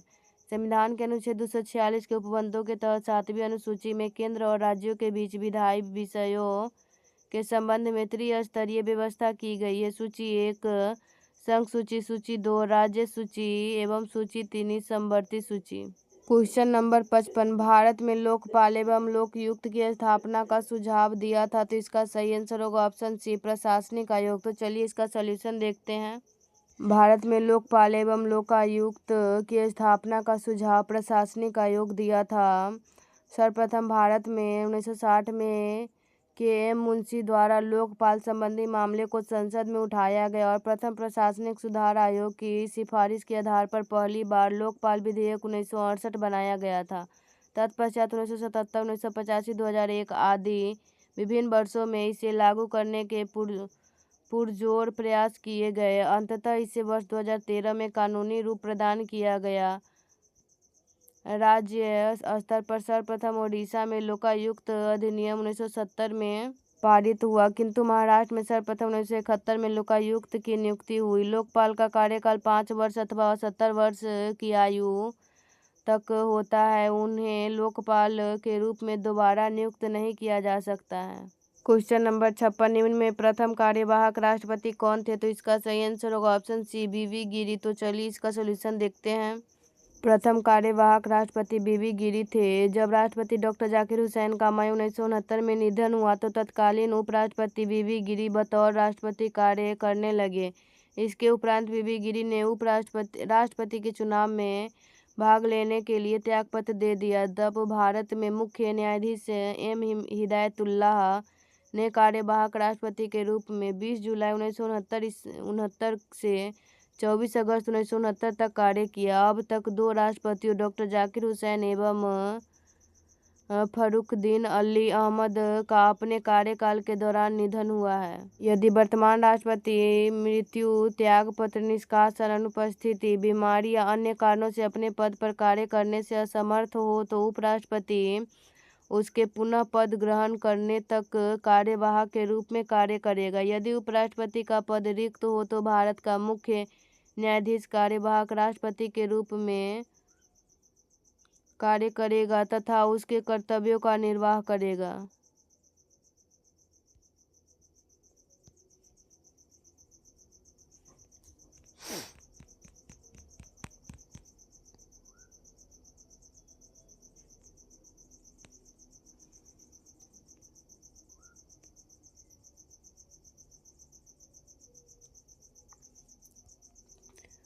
Question number 57। भारत में राष्ट्रपति के चुनाव के संदर्भ में निम्नलिखित कथनों पर विचार कीजिए। तो इसका सही आंसर है ऑप्शन ए, केवल 1। उपयुक्त कथनों में से कौन सा सही है? प्रत्येक विधायक का वोट का मूल्य अलग अलग राज्यों में भिन्न होता है। तो चलिए इसका सलूशन देखते हैं। भारत के राष्ट्रपति के चुनाव के संदर्भ में प्रत्येक विधायक का वोट का मूल्य अलग अलग राज्यों में भिन्न भिन्न होता है। यह कथन सही है। प्रत्येक विधायक के वोट का मूल्य राज्य के विधानसभा में विधायकों की संख्या से विभाजित करके तथा प्राप्त भागफल को 1000 से विभाजित करके निर्धारित किया जाता है। उदाहरण के लिए उत्तर प्रदेश में प्रत्येक विधायक के लिए सबसे अधिक वोट मूल्य 208 है। महाराष्ट्र में एक विधायक का वोट मूल्य 175 है, जबकि अरुणाचल प्रदेश में यह सिर्फ 8 है। विधायकों के वोट का मूल्य अलग अलग राज्यों की जनसंख्या पर निर्भर करता है। में भारतीय संसद के बजट निम्न में से कितने चरणों से गुजरता है? तो इसका सही आंसर हो जाएगा ऑप्शन बी, 6 चरणों से। तो चलिए इसका सलूशन देख। भारतीय संसद में बजट 6 चरणों से गुजरता है, जो निम्न है। बजट का प्रस्तुतिकरण, दूसरा आम बहस, तीसरा विभागीय समितियों द्वारा जांच, चौथा अनुदान की मांग पर मतदान और पांचवा विनियोग विधेयक का पारित होना, छठा वित्त विधेयक का पारित होना। संविधान ने बजट को वार्षिक वित्तीय विवरण कहा है। दूसरे शब्दों में बजट शब्द का संविधान में कहीं उल्लेख नहीं है। यह वार्षिक वित्तीय विवरण का प्रचलित नाम है तथा इसका उल्लेख संविधान के अनुच्छेद 112 में किया गया है। 2017 में केंद्र सरकार ने रेलवे बजट को केंद्रीय बजट में समाहित करने का निश्चय किया। इसीलिए अब भारत सरकार के लिए केवल एक बजट है, यानी यूनियन बजट।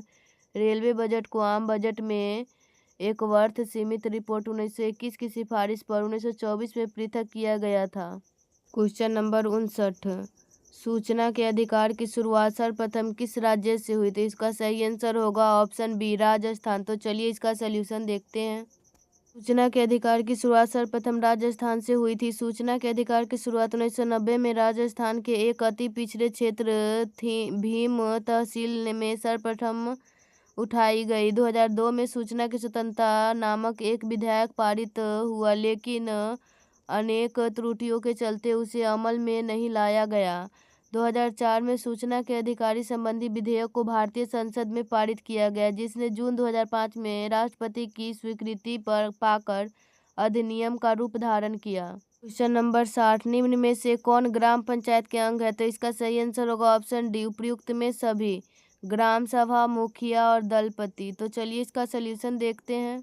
ग्राम सभा, मुखिया एवं दलपति ये सभी ग्राम पंचायत के अंग है। ग्राम पंचायतों का 4 अंग प्रमुख है, जो निम्न है। ग्राम सभा, यह पंचायत की व्यवस्थापिका सभा है। ग्राम पंचायत क्षेत्र में रहने वाले सभी वयस्क स्त्री पुरुष जो 18 वर्ष से अधिक उम्र के हैं ग्राम सभा के सदस्य होंगे। ग्राम सभा की बैठक वर्ष में कम से कम 4 बार होगी। दूसरा, मुखिया, ग्राम पंचायतों का प्रधान मुखिया होता है। इसका कार्यकाल 5 वर्ष का होता है। ग्राम रक्षा दल या दलपति, यह गांव की पुलिस व्यवस्था है।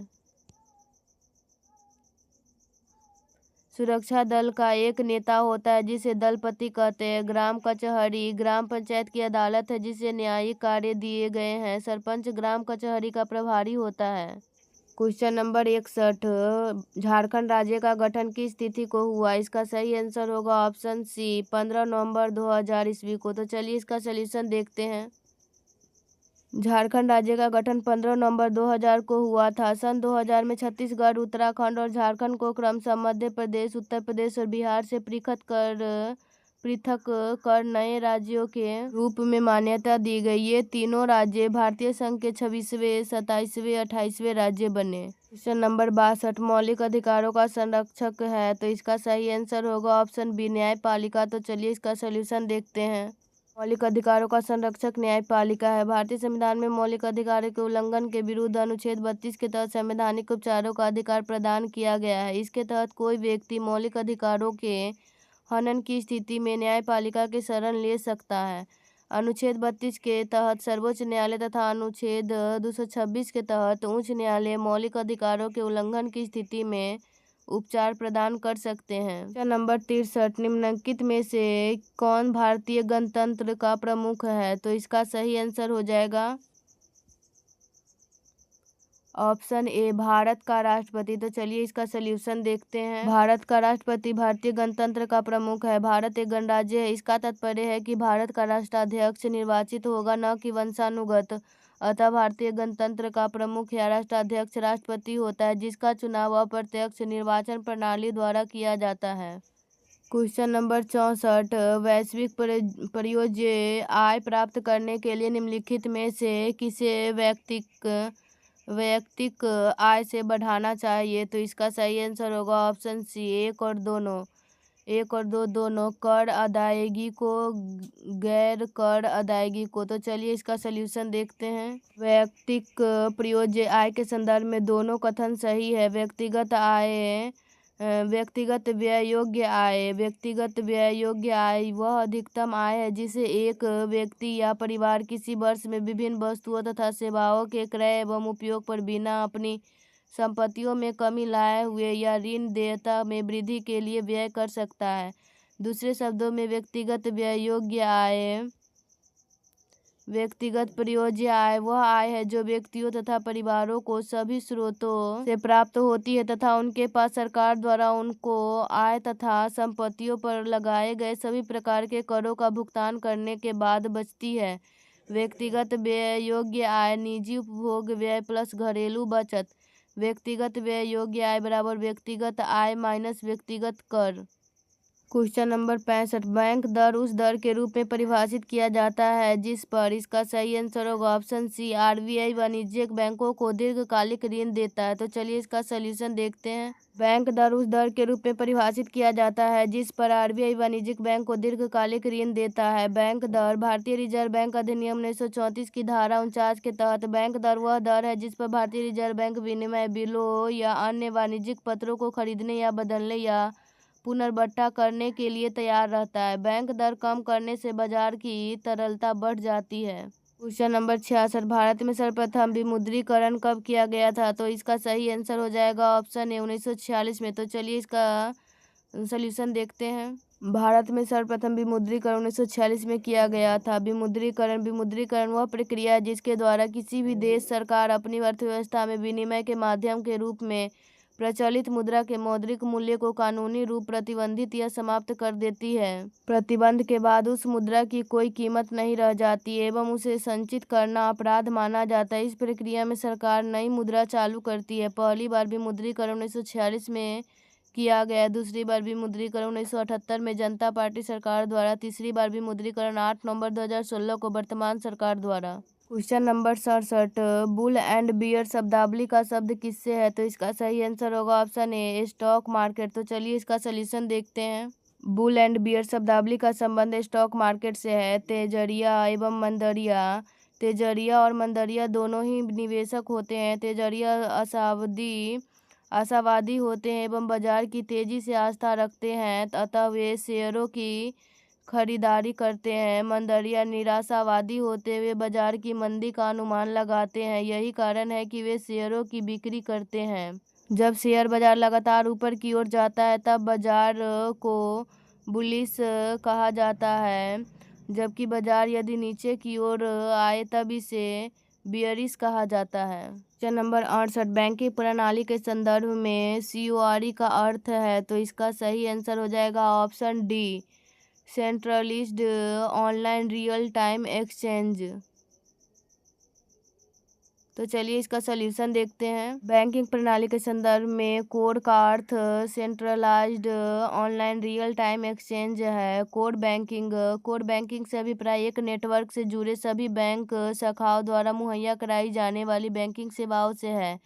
कोड बैंकिंग का प्रयोग उन सेवाओं को व्यक्त करने के लिए करते हैं जो बैंकों की शाखाओं को एक दूसरे के साथ नेटवर्क से जुड़ने के कारण प्राप्त होती है। कोर बैंकिंग प्रणाली कोर बैंकिंग प्रणाली के संदर्भ में कोर का अर्थ centralised online real time based exchange है। कोर बैंकिंग की सुविधा वाले बैंक में यदि आप किसी भी शाखा के रुपये जमा करवाते हैं तो आपकी जमा की गई रकम का लेखा जोखा बैंक के केंद्रीय सर्वर पर अंकित हो जाता है। उसी समय देश के उसी बैंक के किसी भी शाखा से आप वही रकम निकाल सकते हैं। उदाहरण के लिए यदि आपने बैंक ऑफ बड़ौदा या पंजाब नेशनल बैंक की दिल्ली शाखा में रुपये जमा करवाए तो वही रकम उसी समय आसनसोल, पटना, हैदराबाद या किसी भी शहर से ATM द्वारा निकाली जा सकती है। क्वेश्चन नंबर 69, ब्रांडेड वस्तुओं की बिक्री किस स्थिति में आम बात है, तो इसका सही आंसर हो जाएगा ऑप्शन ए का अधिकार। तो चलिए इसका सॉल्यूशन देखते हैं। ब्रांडेड वस्तुओं की बिक्री एकाधिकार स्थिति में आम बात है। एकाधिकार एक बाजार की स्थिति है जहां उत्पाद बेचने वाला एकल विक्रेता मौजूद होता है और उत्पाद का कोई करीबी विकल्प नहीं होता। एकाधिकार के उदाहरण जैसे भारत में रेलवे आदि। अल्पाधिकार का अर्थ है कुछ लोगों के बीच प्रतिस्पर्धा। यह एक बाजार की स्थिति है जहां कुछ फर्म समान या विभेदित उत्पाद बेच रही है। उदाहरण भारत में सीमेंट, ऑटोमोबाइल आदि। क्वेश्चन नंबर 70, क्रय क्षमता की तुलना के आधार पर भारत का स्थान है, तो इसका सही आंसर हो जाएगा ऑप्शन बी, तीसरा। तो चलिए इसका सॉल्यूशन देखते हैं। क्रय क्षमता की तुलना के आधार पर भारत का स्थान तीसरा है। क्रय क्षमता की तुलना प्रत्येक देश अपनी GDP की गणना अपनी घरेलू मुद्रा के रूप में करती है, परंतु विश्व की अन्य अर्थव्यवस्थाओं के साथ GDP की तुलना के उद्देश्य से प्रत्येक देश इसे एक समान मुद्रा कॉमन करेंसी में परिवर्तित करते हैं। यह परिवर्तन दो प्रकार से किए जाते हैं, विनिमय दर के आधार पर, दूसरा क्रय क्षमता की तुलना के आधार पर। क्वेश्चन नंबर 71, निम्नलिखित में से किस अभिलेख में चंद्रगुप्त और अशोक दोनों का उल्लेख किया गया, तो इसका सही आंसर होगा ऑप्शन बी, महाक्षत्रप, रुद्रदामन तथा जूनागढ़ अभिलेख। तो चलिए इसका सॉल्यूशन देखते हैं। महाक्षत्रप, रुद्रदामन का जूनागढ़ अभिलेख में चंद्रगुप्त और अशोक दोनों का उल्लेख किया गया है। महाक्षत्रप रुद्रदामन का जूनागढ़ अभिलेख यह पश्चिम क्षत्रप राजा रुद्रदामन द्वारा अंकित करवाया गया था। इसे रुद्रदामन का जूनागढ़ शिलालेख या रुद्रदामन का गिरनार शिलालेख के रूप में जाना जाता है। जूनागढ़ शिलालेख संस्कृत भाषा में लिखा गया है। यह 150 ईसा पूर्व से मौजूद है और भारत के गुजरात के जूनागढ़ के पास गिरनार में स्थित है। शिलालेख अपने काव्य छंद के लिए भी प्रसिद्ध है। इस शिलालेख में महाक्षत्रप रुद्रदामन और सुदर्शन झील की मरम्मत आदि का विवरण है। क्वेश्चन नंबर 72, चोल वंश का संस्थापक कौन था, तो इसका सही आंसर होगा ऑप्शन ए, विजयालय। तो चलिए इसका सॉल्यूशन देखते हैं। चोल वंश का संस्थापक विजयालय था। इस वंश के संस्थापक विजयालय 1850 से 87 थे। राजधानी तंजौर या तंजावुर था। तंजावुर का वास्तुकार कुंजर मल्लन राजराज परुथचन था। विजयालय ने नरकेसरी की उपाधि धारण की और निशुम्भसुदिनी देवी का मंदिर बनवाया। चोलों का स्वतंत्र राज्य आदित्य प्रथम ने स्थापित किया। पल्लवों पर विजय पाने के उपरांत आदित्य प्रथम ने कोदंडराम की उपाधि धारण की। चोल साम्राज्य का सर्वाधिक विस्तार राजेंद्र प्रथम के शासनकाल में हुआ। बंगाल के पाल शासक महिपाल को पराजित करने के बाद राजेंद्र प्रथम ने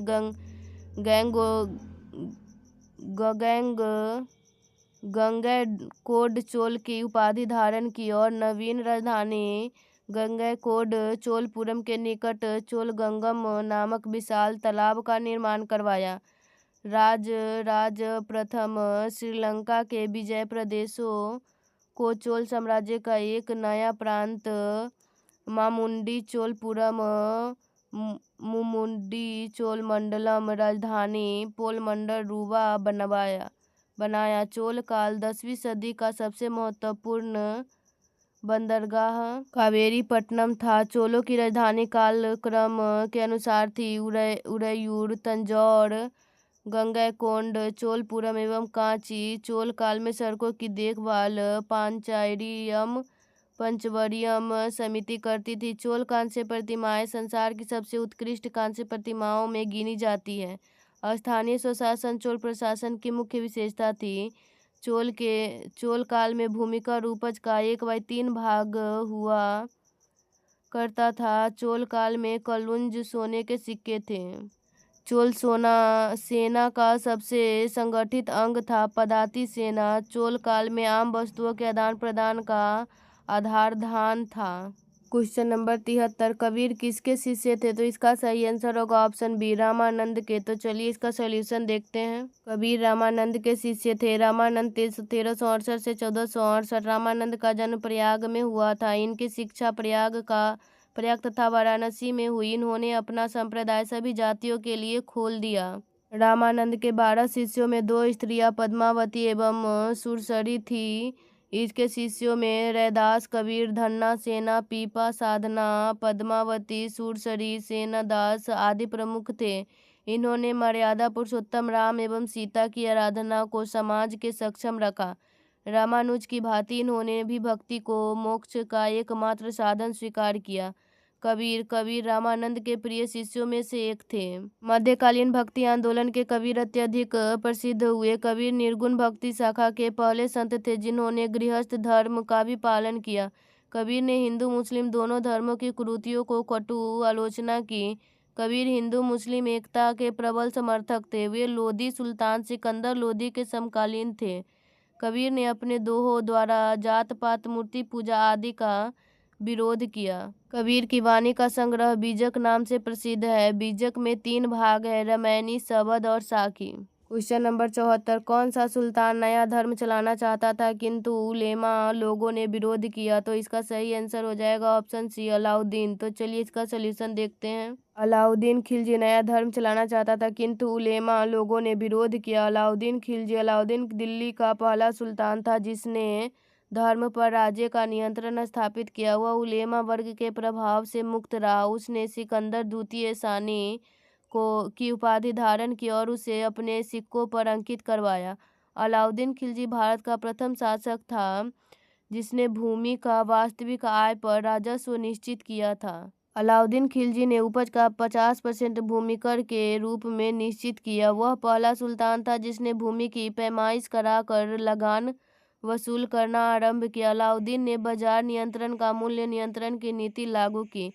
सल्तनत कालीन शासक अलाउद्दीन खिलजी ने सार्वजनिक वितरण प्रणाली प्रारंभ की थी। अलाउद्दीन खिलजी द्वारा लगाए गए 2 नवीन कर थे, घड़ी कर जो कि घरों एवं झोपड़ियों पर लगाया जाता था तथा चराई कर जो कि दुधारू पशुओं पर लगाया जाता था। उसने मलिक काफूर को सहना या बाजार का अधीक्षक नियुक्त किया। क्वेश्चन नंबर 75, जब 1942 में अखिल भारतीय राष्ट्रीय कांग्रेस ने भारत छोड़ो आंदोलन छेड़ा तब भारत का वायसराय कौन था? तो इसका सही आंसर होगा ऑप्शन ए, लिनलिथगो। तो चलिए इसका सलूशन देखते हैं। जब 1942 में अखिल भारतीय राष्ट्रीय कांग्रेस ने भारत छोड़ो आंदोलन छेड़ा तब भारत का वायसराय लिनलिथगो था। लॉर्ड लिनलिथगो 1936 से 1943 ईस्वी।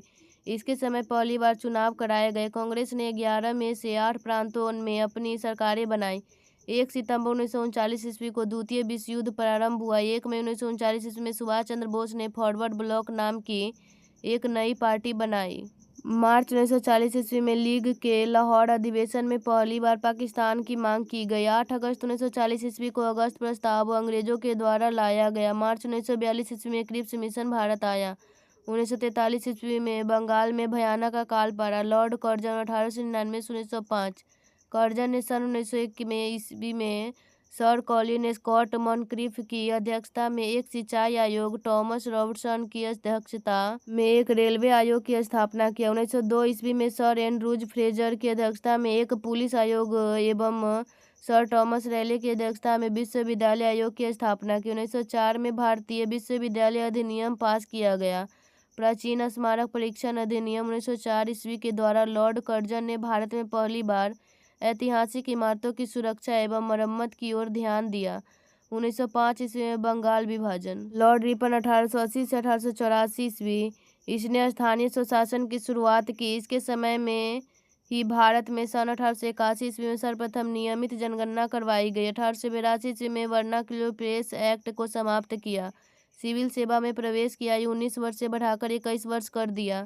लॉर्ड लिंटन 1876 से 1880, लिंटन ने रिचर्ड स्ट्रैची की अध्यक्षता में 1878 ईस्वी में एक अकाल आयोग की नियुक्ति की। लिंटन ने अलीगढ़ में एक मुस्लिम एंग्लो फ्रांच महाविद्यालय की स्थापना की। इसे साहित्य की दुनिया में ओवन मेरिडिथ के नाम से जाना जाता था। 1 जनवरी 1877 ईस्वी को ब्रिटेन की महारानी विक्टोरिया को कैसरे हिंद की उपाधि से सम्मानित करने के लिए दिल्ली दरबार का आयोजन किया गया। मार्च 1878 में लिंटन ने भारतीय समाचार पत्र अधिनियम वर्नाक्युलर प्रेस एक्ट पारित कर भारतीय समाचार पत्रों पर कठोर प्रतिबंध लगा दिया। 1878 ईस्वी में भारतीय शस्त्र अधिनियम पारित हुआ, जिसके तहत शस्त्र रखने के लिए लाइसेंस को अनिवार्य बना दिया गया। इसने सिविल सेवा परीक्षाओं में प्रवेश अधिकतम आयु सीमा 21 से घटाकर 19 वर्ष कर दी। क्वेश्चन नंबर 76, निम्नलिखित में से किसने बंगाल में द्वैत शासन प्रणाली को समाप्त किया? तो इसका सही आंसर होगा ऑप्शन सी, वारेन हेस्टिंग्स। तो चलिए इसका सोल्यूशन देखते हैं। वारेन हेस्टिंग्स ने बंगाल में द्वैत शासन प्रणाली को 1772 ईस्वी में समाप्त किया। वारेन हेस्टिंग्स 1774 से 1785। 1772 में हेस्टिंग्स को बंगाल का गवर्नर नियुक्त किया गया। इन्होंने प्रत्यक्ष ब्रिटिश नियंत्रण के तहत केंद्र सरकार को कलकत्ता स्थानांतरित कर दिया। इन्होंने 1772 में प्रत्येक जिले में 2 न्यायालयों, क्रिमिनल फौजदारी व निजामत अदालत और सिविल दीवानी अदालत की स्थापना कर न्यायिक व्यवस्था का पुनर्निर्माण किया। 1773 के रेगुलेटिंग एक्ट ने बंगाल के गवर्नर को ईस्ट इंडिया कंपनी के अधीन सभी क्षेत्रों में गवर्नर जनरल के रूप में नामित किया, जिसके तहत तत्कालिक बंगाल, मद्रास और बॉम्बे प्रेसिडेंसीज शामिल थी। अतः हेस्टिंग्स ने 1774 में यह पद ग्रहण किया। हेस्टिंग्स ने 1781 में वकालत में मुस्लिम शिक्षा के विकास के लिए प्रथम मदरसा स्थापित किया। इसी के काल में 1791 ईस्वी में जोनाथन डंकन ने बनारस में संस्कृत विद्यालय तथा सर विलियम जोन्स ने 1784 ईस्वी में the Asiatic Society of Bengal की स्थापना की। हेस्टिंग्स ने मुगल सम्राट को मिलने वाला 26 लाख रुपये की वार्षिक पेंशन बंद करवा दी। इसी के समय 1780 में भारत का पहला समाचार पत्र द बंगाल गजट का प्रकाशन जेम्स ऑगस्टस हिक्की ने किया था। प्रथम आंग्ल मराठा युद्ध 1775 से 1782 एवं द्वितीय आंग्ल मैसूर युद्ध 1780 से 1784 वारेन हेस्टिंग्स के समय में ही लड़े गए। प्रथम आंग्ल मराठा युद्ध सालबाई की संधि 1782 ईस्वी एवं द्वितीय आंग्ल मैसूर युद्ध मैंगलोर की संधि 1784 ईस्वी के द्वारा समाप्त हुआ। पिट्स इंडिया एक्ट 1784 ईस्वी के विरोध में इस्तीफा देकर जब वारेन हेस्टिंग्स फरवरी 1785 में इंग्लैंड पहुंचा तो बर्क द्वारा इसके ऊपर महाभियोग लगाया गया, परंतु 1795 ईस्वी में इसे आरोपों से मुक्त कर दिया गया। घेरे की नीति या सुरक्षा प्रकोष्ठ की नीति वारेन हेस्टिंग्स से संबंधित है। क्वेश्चन नंबर 77, निम्नलिखित में से किसने बाहरी ब्रिटिश सरकार को सुनाने हेतु केंद्रीय विधानसभा में 8 अप्रैल 1929 को बम फेंका था? तो इसका सही आंसर होगा ऑप्शन डी, 1 और 4, भगत सिंह, बटुकेश्वर दत्त। तो चलिए इसका सॉल्यूशन देखते हैं। भगत सिंह तथा बटुकेश्वर दत्त ने बाहरी ब्रिटिश सरकार को सुनाने हेतु केंद्रीय विधानसभा दिल्ली में 8 अप्रैल 1929 को बम फेंका था। सेंट्रल लेजिस्लेटिव असेंबली बम कांड 8 अप्रैल 1929। HSRA के 2 सदस्य बटुकेश्वर दत्त व भगत सिंह ने 8 अप्रैल 1929 को जिस समय ट्रेड डिस्प्यूट बिल तथा सेफ्टी बिल, जिसका उद्देश्य जनता विशेषकर मजदूरों के मौलिक अधिकारों पर प्रतिबंध लगाना था, पर बहस चल रही थी, केंद्रीय विधानमंडल में बम फेंका। इनका उद्देश्य सरकार को डराना मात्र था। बम के साथ फेंके गए पर्चों में HSRA का संदेश इस प्रकार था: बहरे कानों तक अपनी आवाज पहुंचाने के लिए बम का प्रयोग किया गया। क्वेश्चन नंबर 78, निम्नलिखित संगठन को उनके गठन वर्ष के आधार पर क्रमवार में लाइन में लगाइए। तो इसका सही आंसर होगा option D 1 4 3 2। Bombay association, Indian league और इंडियन एसोसिएशन, मद्रास महाजन सभा। तो चलिए इसका सॉल्यूशन देखते हैं। संस्थाओं का गठन वर्ष के आधार पर सही क्रम 1 4 3 2 है। बॉम्बे एसोसिएशन स्थापना 26 अगस्त 1852 को दादा भाई नौरोजी ने कलकत्ता के ब्रिटिश इंडियन एसोसिएशन की तर्ज पर की।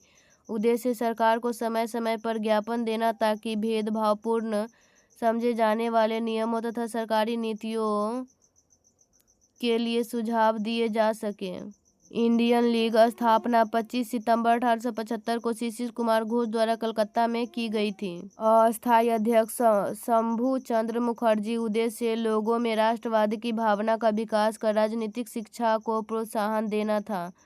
तीसरा, इंडियन एसोसिएशन स्थापना 26 जुलाई 1876 को सुरेंद्र नाथ बनर्जी ने आनंद मोहन बोस के सहयोग से कलकत्ता के अल्बर्ट हॉल में की। संस्थापक सुरेंद्र नाथ बनर्जी, राष्ट्रगुरु सचिव आनंद बोस। उद्देश्य मध्य वर्ग के साथ साथ साधारण वर्ग को भी इससे सम्मिलित करना था। इस कारण इसका चंदा 5 रुपये वार्षिक रखा गया। इंडियन एसोसिएशन की स्थापना इंडियन लीग के स्थान पर की गई थी।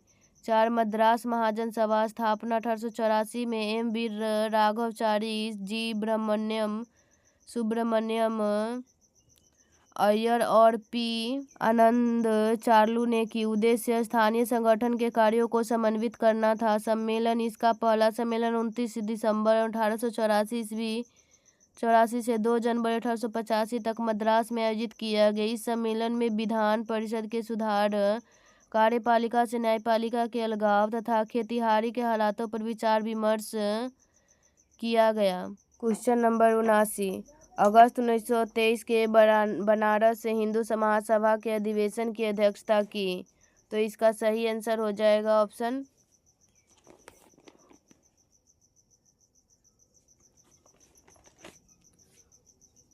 ए, स्वामी श्रद्धानंद ने। तो चलिए इसका सॉल्यूशन देखते हैं। अगस्त 1923 के बनारस हिंदू महासभा के अधिवेशन की अध्यक्षता स्वामी श्रद्धानंद ने की। उल्लेखनीय है कि हिंदू महासभा की स्थापना 1915 ईस्वी में मदन मोहन मालवीय ने की थी। प्रथम अखिल भारतीय हिंदू महासभा सम्मेलन 1915 में हरिद्वार में आयोजित किया गया था। क्वेश्चन नंबर 80, जापान में रक्तहीन क्रांति या मेइजी पुनः स्थापना किस वर्ष में हुई? तो इसका सही आंसर हो जाएगा ऑप्शन बी 1868 AD। तो चलिए इसका सॉल्यूशन देखते हैं। 1868 AD में जापान में रक्तहीन क्रांति या मेइजी पुनः स्थापना हुई थी। जापान सामंती व्यवस्था में ग्रसित था। सामंती अपने शासन की सारी व्यवस्था स्वयं देखते थे। इस व्यवस्था को खत्म करने के लिए 1868 में जापान में रक्तहीन क्रांति, जापानी क्रांति हुई, जिसमें टोकुगावा शोनकुट का अंत किया गया और मेइजी पुनर्स्थापना करके सम्राट का शासन बहाल किया गया। जापान में मेइजी युग 1868 ईस्वी से 1912 ईस्वी तक 44 वर्ष की अवधि तक थी। इस अवधि में जापान महान शासक या सम्राट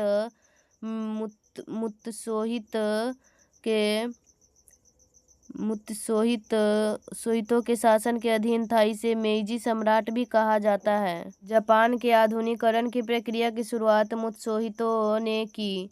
1905 में जापान ने रूस को हराया तथा इस युद्ध की समाप्ति 5 सितंबर 1905 को पोर्ट्समाउथ की संधि के द्वारा हुआ।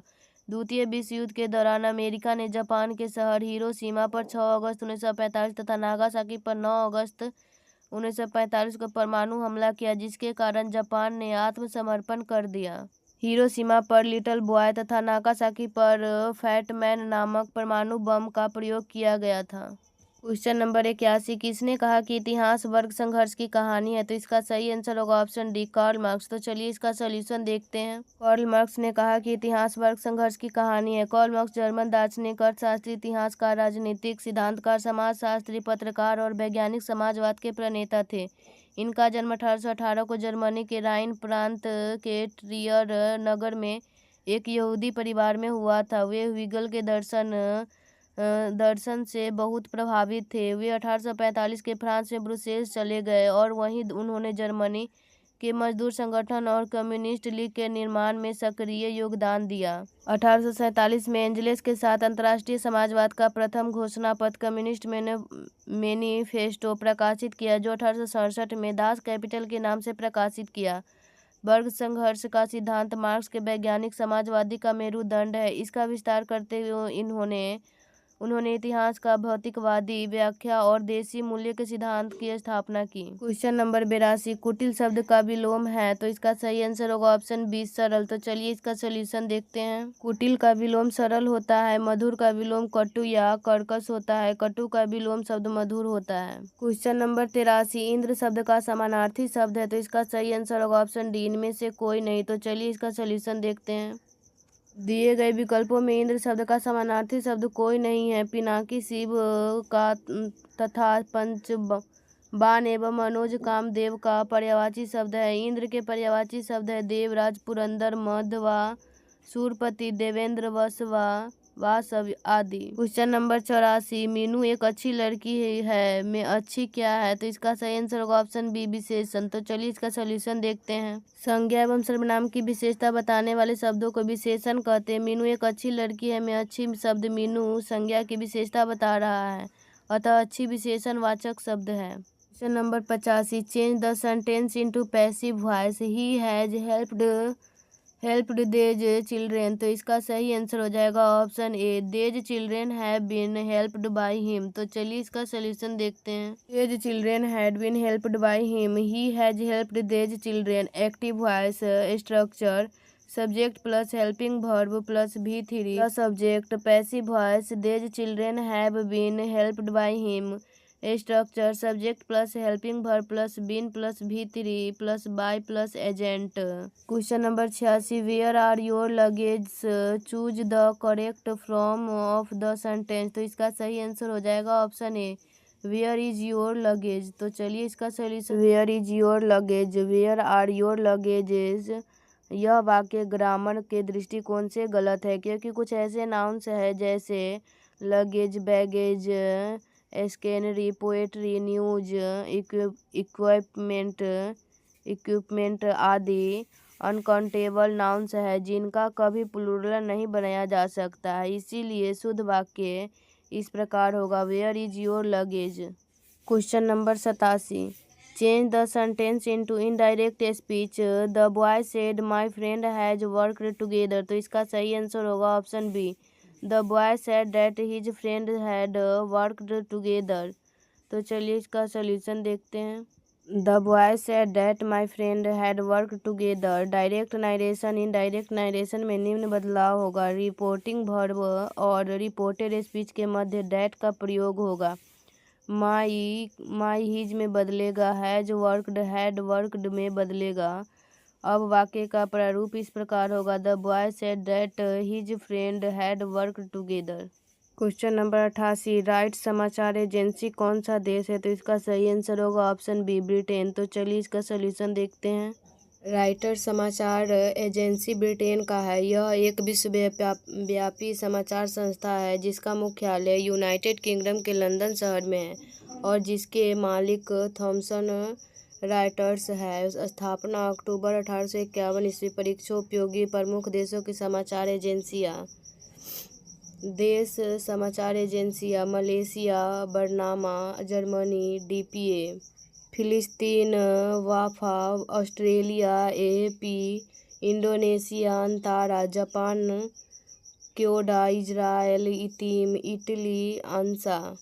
क्वेश्चन नंबर 89, पहली बार राष्ट्रमंडल खेल का आयोजन किस देश में किया गया था, तो इसका सही आंसर हो जाएगा ऑप्शन सी कनाडा। तो चलिए इसका सोल्यूशन देखते हैं। पहली बार राष्ट्रमंडल खेल का आयोजन कनाडा में हुआ था। राष्ट्रमंडल खेल ओलंपिक खेलों के पश्चात राष्ट्रमंडल खेल पुराना नाम ब्रिटिश एम्पायर खेल समारोह विश्व का ऐसा दूसरा सबसे बड़ा खेलोत्सव है। इस खेल का आयोजन प्रायः 2 ओलंपिक खेलों के मध्य किया जाता है जिसे ओलंपिक वर्ष कहा जाता है। ये खेल 1930 में हैमिल्टन शहर ओंटारियो कनाडा में आयोजित किए गए। पहली बार इस खेल में 11 देशों के 400 खिलाड़ियों ने हिस्सा लिया। 1934 ईस्वी में लंदन में होने वाले दूसरे राष्ट्रमंडल खेल में भारत ने पहली बार भाग लिया था। इतिहास में पहली बार 21वें राष्ट्रमंडल खेल में पुरुषों एवं महिलाओं के लिए समान कार्यक्रम हुआ। भारत ने 2010 में दिल्ली में राष्ट्रमंडल खेलों की मेजबानी की थी। एशिया में पहली बार इस खेल का आयोजन वर्ष 1998 में कुआलालंपुर में हुआ था। क्वेश्चन नंबर 90, होड़ा किस देश का प्रसिद्ध नृत्य है? तो इसका सही आंसर होगा ऑप्शन ए इजराइल। तो चलिए इसका सॉल्यूशन देखते हैं। होड़ा इजराइल का प्रसिद्ध नृत्य है। होड़ा एक गोलाकार नृत्य है जो पूर्वी और दक्षिण पूर्वी यूरोप में आम है, जिसे होड़ा, खोड़ा, होरी या ओरो के नाम से भी जाना जाता है। यह यहूदी और इजरायली लोक नृत्य का प्रतीक बन गया है। परीक्षोपयोगी विश्व के प्रमुख नृत्य एवं संबंधित देश टांटेला इटली, ओलेरा स्पेन, फेडिंग या जिग आयरलैंड, ताल्ज जर्मनी, गोट मिनुथेट कॉन France, Morris dance hornpipe England, fandango flamenco Spain, samba Brazil. Question number 91, the Bihar Herald समाचार पत्र का प्रकाशन किसके द्वारा किया गया था? तो इसका सही आंसर हो जाएगा ऑप्शन बी, गुरु प्रसाद सेन। तो चलिए इसका सॉल्यूशन देखते हैं।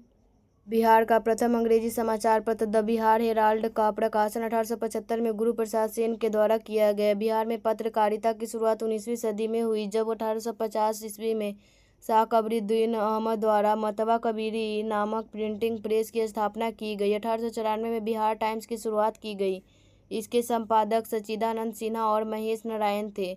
द मदरलैंड पत्रिका का संपादन मजहरुल हक द्वारा असहयोग आंदोलन के समय किया गया। सर्चलाइट का संपादन सैयद हैदर हुसैन द्वारा तथा उनके बाद मुरली मनोहर प्रसाद द्वारा किया गया। इसका हिंदी संस्करण प्रदीप नाम से प्रकाशित किया गया। 1924 में द पटना टाइम्स का प्रकाशन मोहम्मद यूनुस द्वारा किया गया। द इंडियन नेशन का संपादन दरभंगा में महाराज कामेश्वर सिंह के द्वारा किया गया। बिहार बंधु बिहार का पहला हिंदी अखबार जिसका प्रकाशन 1872 में केशवराम भट्ट द्वारा कलकत्ता से तथा बाद में पटना से किया गया। बिहार में उर्दू का पहला अखबार नूरुल अनवर आरा से प्रकाशित किया गया। सविनय अवज्ञा आंदोलन के दौरान हजारीबाग जेल से बंदी कैदी पत्रिका का प्रकाशन किया गया। शाहजहान सरस्वती द्वारा हुंकार पत्रिका के संपादित किया गया। सर्वहितैषी का प्रकाशन 1890 में हुआ। यह बिहार का पहला हिंदी दैनिक पत्रिका थी। क्वेश्चन नंबर 92, बिहार में अब तक कितने बार राष्ट्रपति शासन लगा है? तो इसका सही आंसर होगा ऑप्शन सी, 8 बार। तो चलिए इसका सॉल्यूशन देखते हैं। बिहार में अब तक कुल 8 बार राष्ट्रपति शासन लग चुका है। बिहार में पहली बार राष्ट्रपति शासन 29 जून 1968 से 26 फरवरी 1969 तक कुल 242 दिनों के लिए लगा था। बिहार में सर्वप्रथम राष्ट्रपति शासन के समय राज्यपाल नित्यानंद कानूनगो एवं मुख्यमंत्री भोला पासवान शास्त्री थे। अन्य महत्वपूर्ण तथ्य, बिहार के प्रथम उपराज्यपाल सर चार्ल्स स्टुअर्ट बेली थे। बिहार उड़ीसा संयुक्त प्रांत के प्रथम राज्यपाल लॉर्ड सत्येंद्र प्रसाद सिन्हा हुए। बिहार उड़ीसा विभाजन के बाद बिहार के प्रथम राज्यपाल सर डेविड शिफ्टन हुए। स्वतंत्रता पश्चात बिहार के प्रथम राज्यपाल श्री जयरामदास दौलतराम थे। बिहार के प्रथम कार्यवाहक राज्यपाल उज्ज्वल नारायण सिंह थे। जाकिर हुसैन और रामनाथ कोविंद बिहार के ऐसे 2 राज्यपाल रहे जो आगे चलकर भारत के राष्ट्रपति बने। क्वेश्चन नंबर 93, चंपारण सत्याग्रह के दौरान कृषकों की स्थिति की जांच के लिए बनी चंपारण एग्रियन समिति के अध्यक्ष कौन थे? तो इसका सही आंसर हो जाएगा ऑप्शन नंबर डी, FG सलाई। तो चलिए इसका सॉल्यूशन देखते हैं। चंपारण एग्रियन समिति के अध्यक्ष मध्य प्रदेश के आयुक्त FG सलाई थे। इस समिति के अन्य सदस्य महात्मा गांधी, LC आदमी, राजा हरिहर प्रसाद, नारायण सिंह, DJ रीड एवं G रैनी आदि थे। चंपारण सत्याग्रह 1917। चंपारण में किसानों के लिए 3 कठिया 20 कट्ठे में से 3 कट्ठे में नील की खेती प्रणाली प्रचलित थी, जिसके प्रति किसानों में आक्रोश व्याप्त थी। 1916 में कांग्रेस के लखनऊ अधिवेशन में मुरली भड़हवा गांव, पश्चिम चंपारण बिहार के निवासी राजकुमार शुक्ल ने गांधी जी को बिहार आकर किसानों की समस्या सुनने के लिए आमंत्रित किए। गांधी जी कलकत्ता से 10 अप्रैल 1917 को पटना पहुंचे तथा 15 अप्रैल 1917 को वे मोतिहारी चंपारण पहुंचे, जहां उन्होंने प्लांटर्स एसोसिएशन के सचिव J.M. विल्सन से जांच में सहयोग करने का अनुरोध किया। चंपारण सत्याग्रह में गांधी जी के प्रमुख सहयोगी राजेंद्र प्रसाद, ब्रजकिशोर प्रसाद, अनुग्रह नारायण सिंह, धरणीधर प्रसाद, मजहरुल हक, राजकुमार शुक्ल, रामनवमी प्रसाद, शंभू शरण आदि थे। इसी दौरान गांधी जी पर पहला जानलेवा हमले का प्रयास मिल मालिक इरविन द्वारा भोजन में जहर मिलाकर किया गया। इस हमले से गांधी जी को बत्तख मियां नामक रसोइयों ने बचाया था। पीर मोहम्मद मुनीस ने अपने पत्रिका प्रताप के तहत किसानों के दुर्दशा को उजागर किया तथा तत्कालीन समाचार पत्र बिहारी ने भी इस मुद्दे पर प्रकाश डाला। 4 अक्टूबर 1917 को समिति ने अपनी सिफारिशें प्रस्तुत की, जिसमें किसानों को 25% वसूली वापस करने अर्थात 25% लगान कम करने का आदेश दिया। 4 मार्च 1918 को समिति की सिफारिशों को सदन द्वारा पारित कर दिया गया। चंपारण सत्याग्रह भारत में गांधी जी का प्रथम सफल सत्याग्रह आंदोलन, प्रथम सविनय अवज्ञा का प्रयोग था। क्वेश्चन नंबर 94, यहाँ से मैथ रीजनिंग का क्वेश्चन स्टार्ट हो रहा है। आप लोग बना लीजिएगा, हम आंसर बता दे रहे हैं। ABC की आय का अनुपात 1:2:3 है। उनके आय में 8%, 9% और 10% की वृद्धि होती है तो उनका आय 65,600 रुपया हो जाता है। तो बी का आय क्या होगा? तो इसका सही आंसर हो जाएगा ऑप्शन सी, 21,800। क्वेश्चन नंबर 95, कोई साधारण ब्याज 5% की दर से 6 वर्षों में 2613 हो जाता है तो कितने वर्ष में 315 रुपया हो जाएगा? तो इसका सही आंसर हो जाएगा ऑप्शन बी, 10 वर्ष। नंबर 96, काला को लाल कहा जाता है, लाल को पीला कहा जाता है, पीला को सफ़ेद कहा जाता है, सफ़ेद को नीला कहा जाता है, नीले को बैंगनी कहा जाता है, बैंगनी को नारंगी कहा जाता है। तो दूध का रंग कैसा होगा? इसका सही आंसर होगा ऑप्शन बी, नीला। क्वेश्चन नंबर 97, AP से दक्षिण की ओर चलना प्रारंभ करता है, बिंदु Q तक जाता है, Q से दाहिने मुड़ता है, फिर बाएं मुड़ता है, R तक पहुंचता है, फिर बाएं मुड़ता है, फिर S तक पहुंचता है। जितनी बार वह चला है तो समान दूरी तय किया है तो बिंदु S से बिंदु Q किस दिशा में है? तो इसका सही आंसर हो जाएगा ऑप्शन डी, उत्तर की ओर। क्वेश्चन नंबर 98, यदि A + B का अर्थ A B का भाई है, A × B का अर्थ A B की बहन है, A / B का अर्थ है A B का पिता है, तो निम्नलिखित में से कौन सा व्यंजक यह प्रदर्शित करता है कि P R का भाई है? तो इसका सही आंसर हो जाएगा option B, P + Q × R। Question number 99, दो संभावित संख्याएं 7:11 के अनुपात में यदि उनके वर्गों का योग 13,770 है तो दोनों संख्याओं के बीच का अंतर है। तो इसका सही आंसर हो जाएगा option B, 36। Question number 100, A और B मिलकर एक कार्य को 15 दिन में पूरा कर सकते हैं। यदि A, B और C एक साथ कार्य करते हुए उसी कार्य को 10 दिनों में पूरा कर सकते हैं तो C अकेला उसी कार्य को कितने दिनों में पूरा कर सकता है? तो इसका सही आंसर हो जाएगा ऑप्शन बी। तो गाइज, आप लोग को हमारी वीडियो कैसी लगी? अगर अच्छी लगी तो लाइक करें, अगर इस चैनल पे नए हैं तो सब्सक्राइब करें और इसे ज़्यादा से ज़्यादा शेयर करें। Thank you.